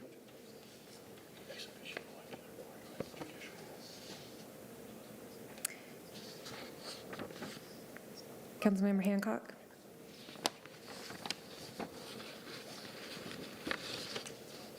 Thank you. The motion passes with 8 yes votes to adopt item 13D. Will the clerk now please read the title to item number 13E? Item 13E is introduction of ordinance 2024-72, appropriating sums of money to defray expenses and liabilities for the fiscal year beginning January 1st, 2025 and ending December 31st, 2025. Motion is in order. Mayor, I move to approve 13E. Moved by Councilmember Sonnenberg, seconded by Coombs. Councilmember Coombs to approve item number 13E. Discussion?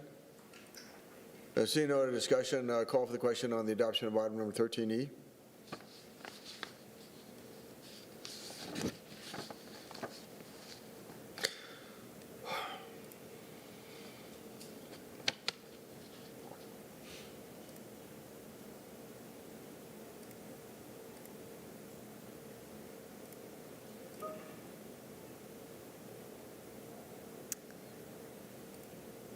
Councilmember Bergen.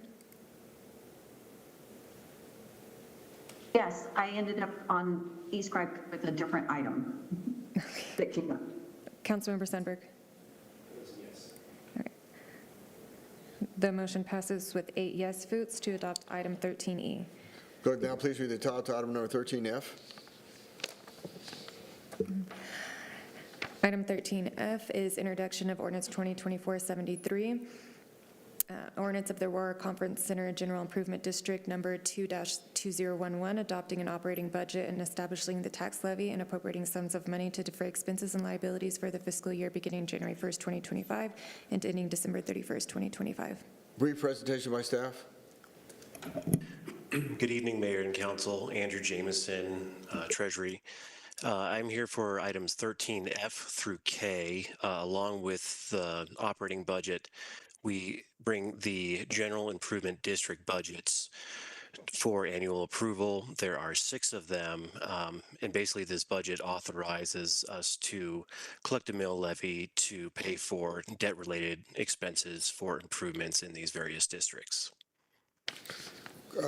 Questions of staff on item number 13F, 13G, 13H, 13I, 13J, and 13K? Mayor. Councilmember Summer. I was curious about 13F. Is this, it was approved way back in 2011, it looks like. Is this for the physical structure of a conference center that was never built, or? No, so this actually is associated with the Gaylord project, and so they created a special district out there.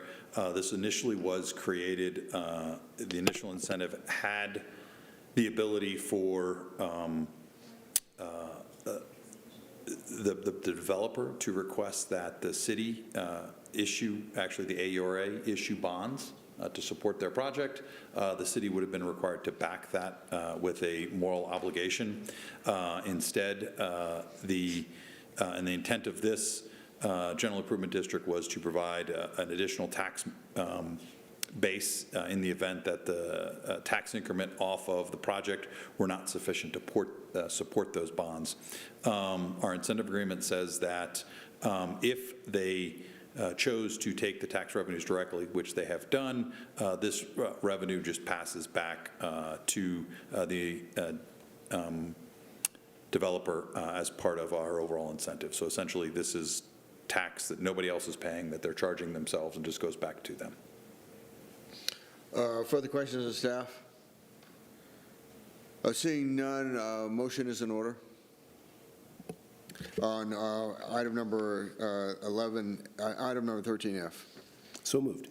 It's moved by Councilmember Sundberg, seconded by? Mayor, second. Seconded by Councilmember Lawson to approve item number 13F. Discussion? Seeing no discussion, call for the question on the adoption of item number 13F.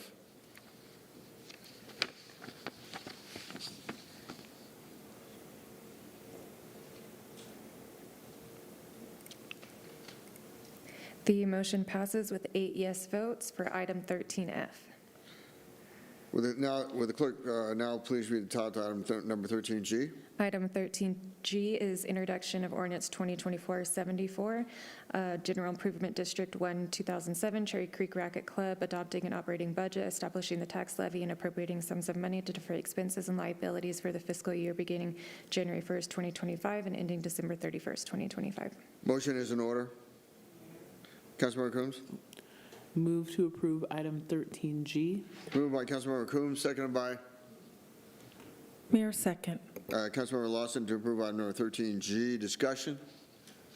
Seeing no discussion, call for the question on the adoption of item number 13G. I'm sorry. Mayor, can you hear me? Yes, Councilmember Bergen, please go ahead. Just checking. No, I did a second. You just couldn't hear me. Sorry. Okay. Call for the question on the adoption of item number 13G.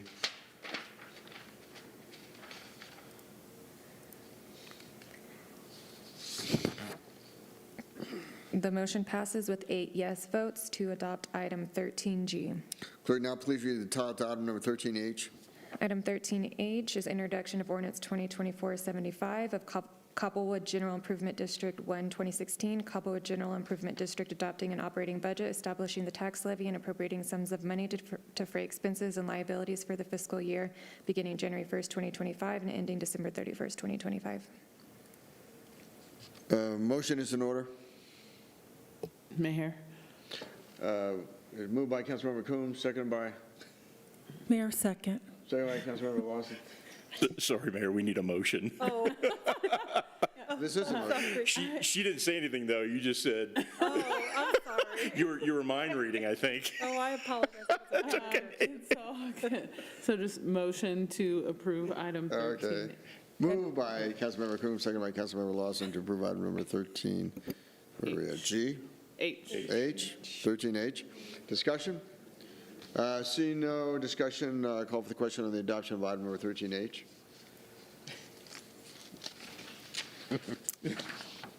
The motion passes with 8 yes votes to adopt item 13H. Clerk, now please read the title to item number 13I. Item 13I is introduction of ordinance 2024-76, General Improvement District 3, 2008, Meadow Hills Country Club adopting an operating budget, establishing the tax levy, and appropriating sums of money to defray expenses and liabilities for the fiscal year beginning January 1st, 2025, and ending December 31st, 2025. Motion is in order.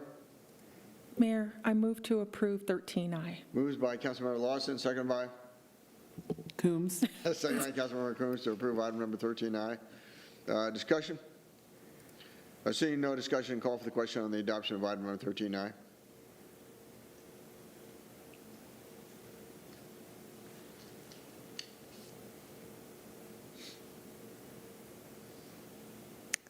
Councilmember Bergen? Yes. The motion passes with 8 yes votes to adopt item 13I. Clerk, now please read the title to item number 13J. Item 13J is introduction of ordinance 2024-77 of General Improvement District 1, 2008, Peoria Park, adopting an operating budget, establishing the tax levy, and appropriating sums of money to defray expenses and liabilities for the fiscal year beginning January 1st, 2025, and ending December 31st, 2025. Motion is in order. Mayor, Councilmember Coombs. move to approve item 13J. Moved by Sorry, Councilmember. yes, J. 13J. Moved by Councilmember Coombs, seconded by. Mayor, second. Seconded by Councilmember Lawson to approve item number 13J. Discussion? Seeing no discussion, call for the question on the adoption of item number 13J.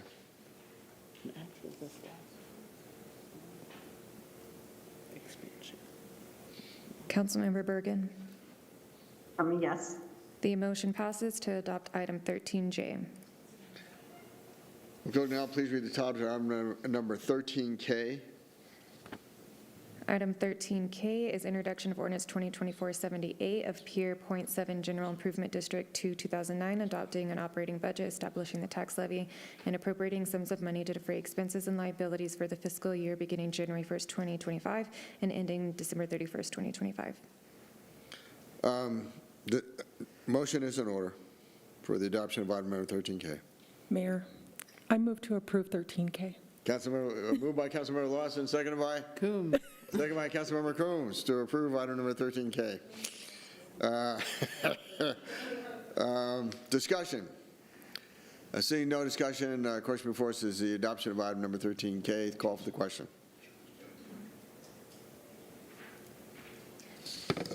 Councilmember Bergen. Yes. The motion passes with 8 yes votes to adopt item 13K. Will clerk now please read the title to item number 17A? Item 17A is discussion and possible action regarding future in-person or virtual council meetings. Let me recognize the city attorney.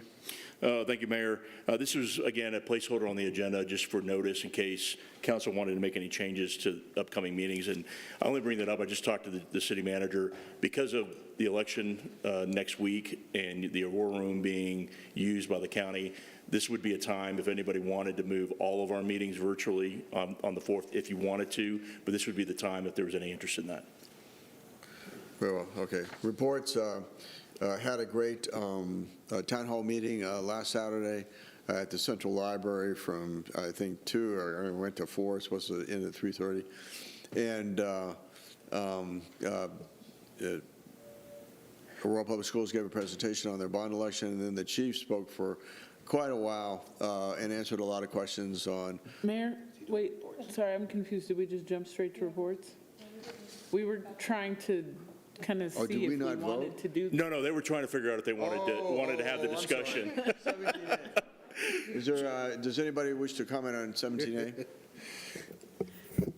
For the virtual meeting, I would like for us, just for simplicity's sake, for us to go virtual for that time. I think it would be highly disruptive for us to be moving all around on election night. And so it would be appropriate then at this point, Councilmember Hack, if you wanted to make a motion to do so, to move all the meetings on Monday, November 4th to virtual. I would like to move that all of our meetings for the election night be virtual for the sake of expediency and efficiency. So Monday, November 4th. Monday, November 4th. Okay, it's moved. Do we? You got a second? Vote on that. Yep, got a second. It's a 2/3. Moved by Councilmember Hancock, seconded by Coombs.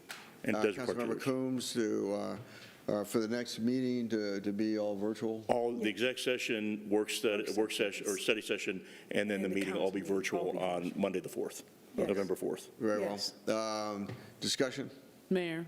Councilmember Coombs. And I just want to note that earlier we did have some conversation about the different logistical things we were going to need to do because of the use of the Aurora Room for election purposes. So that is why it's not we don't want to be here with people while they're voting. It's about the use of our space and the different moving around that we would have to do to make it work without the use of the Aurora Room. Very well. Further discussion?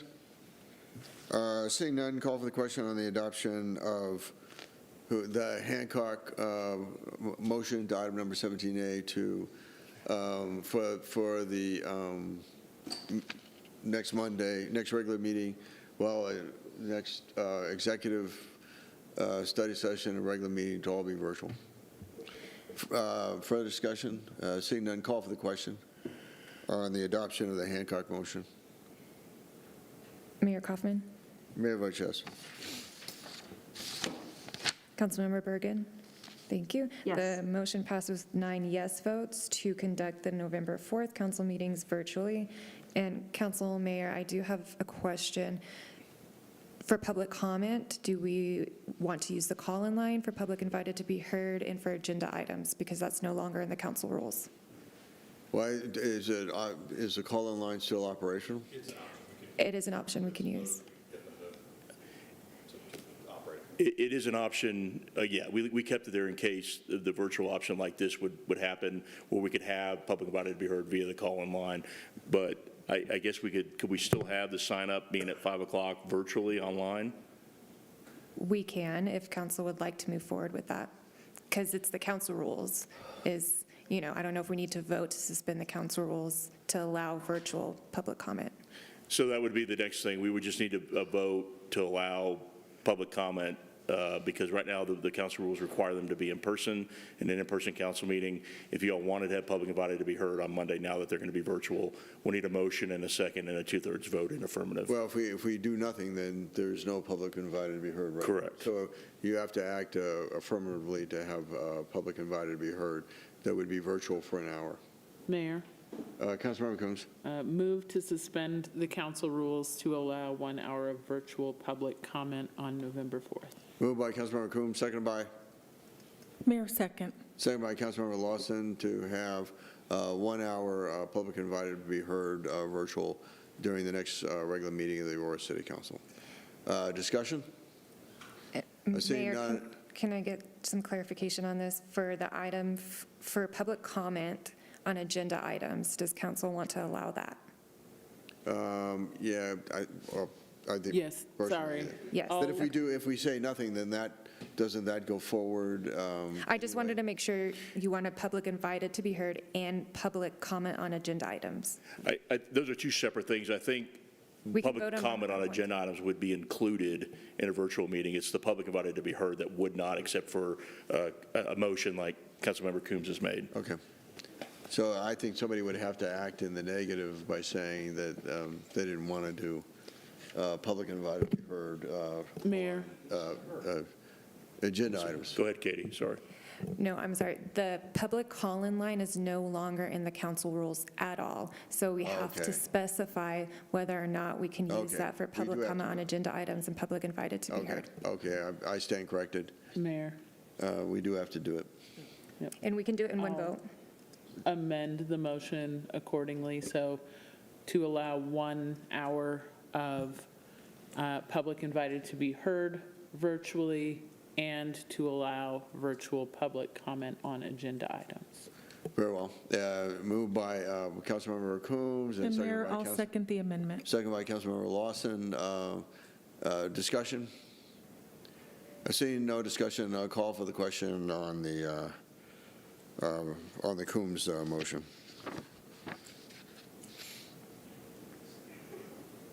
Mayor Kaufman? Mayor votes yes.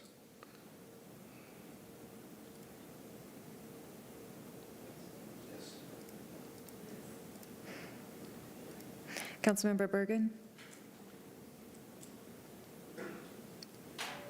Councilmember Bergen? The motion passes with 8 yes votes and 3 no votes to allow virtual public comment at the November 4th council meeting. Now for reports. Okay, I held a town hall meeting at the Aurora Central Library on Saturday. They went from about, we were supposed to go to noon to 3:30, but it went over. And Aurora Public Schools gave a presentation on their bond election, but the main event was Chief Todd Chamberlain reviewing all the challenges we have in the city relative to crime and what his approach is to those challenges. And I thought it was very impressive. And so, let's see. Mayor Pro Tem Zvonek. I don't know if he's here. Councilmember Gardner.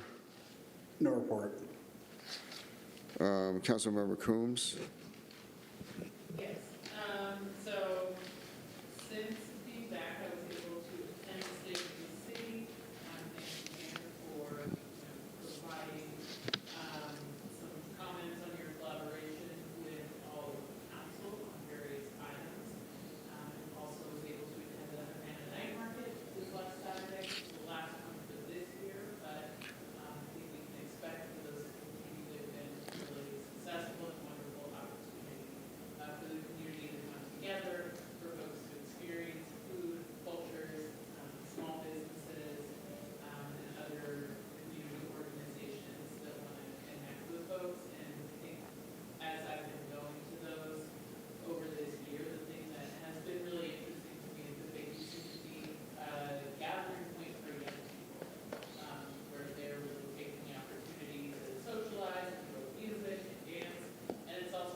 Oh, sorry, I didn't realize my mic was off.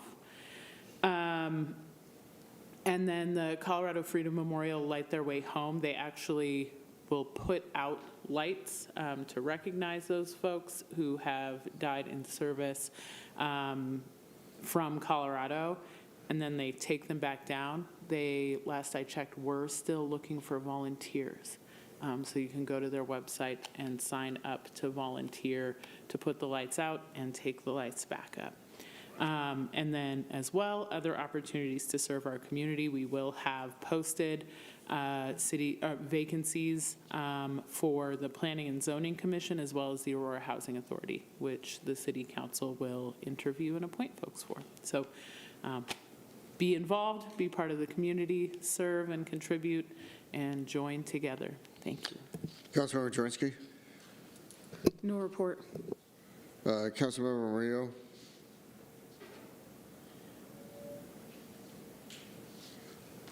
Councilmember Murillo. Councilmember Sundberg. Thank you, sir. Had a great town hall, well attended. I got to stop packing too much into the agenda. It's not fair for people, so I'll figure that out. I went to a tree planting recently for the Daughters of the American Revolution. They're celebrating the 250th anniversary of America and our freedom. A little bit early, about a year, but great tree planting. I went to the Visit Aurora event. I supported the Chamber of Commerce through the Leadership Aurora first class of the year. Mary, I think you're a graduate, in the first class. And then I want to give some props to Stephanie Hancock over here, Councilwoman Ward 4, because she spearheaded an effort with some business owners and concerned citizens in the area of 225 and Iliff. There was a pretty big increase in homelessness and transient folks seemingly coming from Denver with some serious drug addiction, committing a lot of crimes, even physically assaulting the 7-Eleven owners in 2 stores. And I joined her, and we actually witnessed one incident. Another store owner was physically punched. So walking around the area with police, business owners, it was noticed that environmentally there are a lot of overgrown trees and bushes around the 7-Eleven area, and a lot of crime and stuff happening within that vegetation. So she led an effort. She tried to get Bridge House to hire their workers, but it looks like 7-Eleven brought their company in, cleared out all this stuff 6 feet up, and it definitely made a big impact on the problem. Something as simple as that, very noticeable environmentally, and got some picnic tables from an abandoned building out of there. So good job on that. It really helped the area, and the business owners are happier. Thank you. Councilmember Medina. No report. Councilmember Hancock.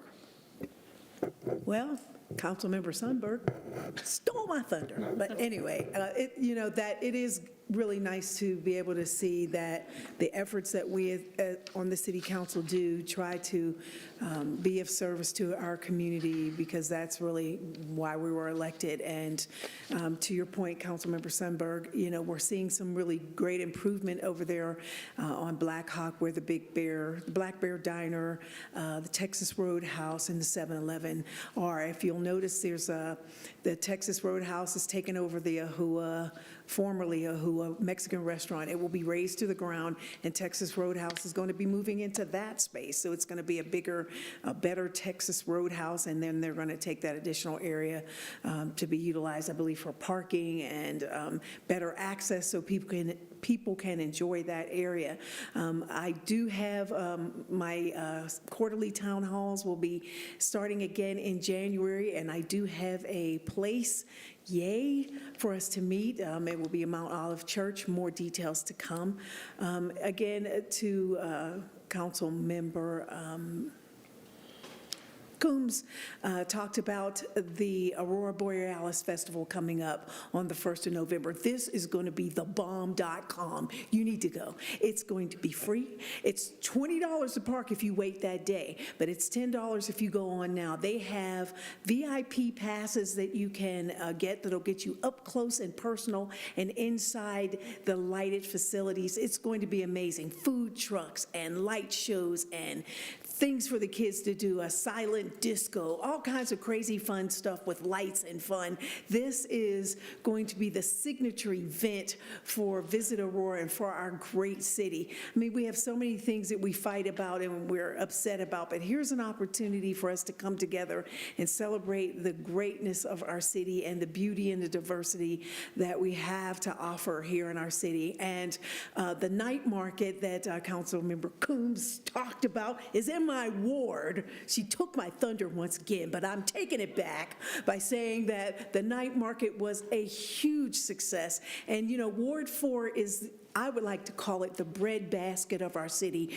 We have over 130 different restaurants. You can eat around the world in our city. And I mean, look for the positive and beautiful things that we have in this city. Find something that is beautiful to celebrate. And, you know, as a man thinks in his heart, so he is. And, you know, you want to think about whatsoever things are true and honest and praiseworthy and good reporting and virtuous. You know, those are the things that we want to, you know, empower ourselves to think about, because when we think about good things and we find ways to be positive influences in our community, we can change it. You know, one bad word can circle through and just ruin everybody's day, but a good word can do the same thing too. So before you speak that negative, angry word to someone, think about something positive that you could say to uplift them and to encourage them. I think our world, our city, our community would be a better place. Councilmember Lawson. Thank you. So I don't have any federal, state, and intergovernmental relations report tonight, but I will be having my final town hall for the year on November 19th at the Central Rec Center at 6:30. I will have some drinks and some food items to get into the celebration of the holiday season. And I just want to thank all of my residents. I've been doing these from January through November, and I've been having 2 a month, one at Heather Gardens and one at another location, either Mission Viejo or Central Rec. And I want to thank everyone who has attended those meetings and been very supportive in addressing all the questions and all the topics that we've had. So that will be our final one, November 19th, and then we'll start back in 2025. I'll let you guys get rid of me for a little bit, but we'll start back again in the new year in February. So thank you, everybody. Councilmember Bergen.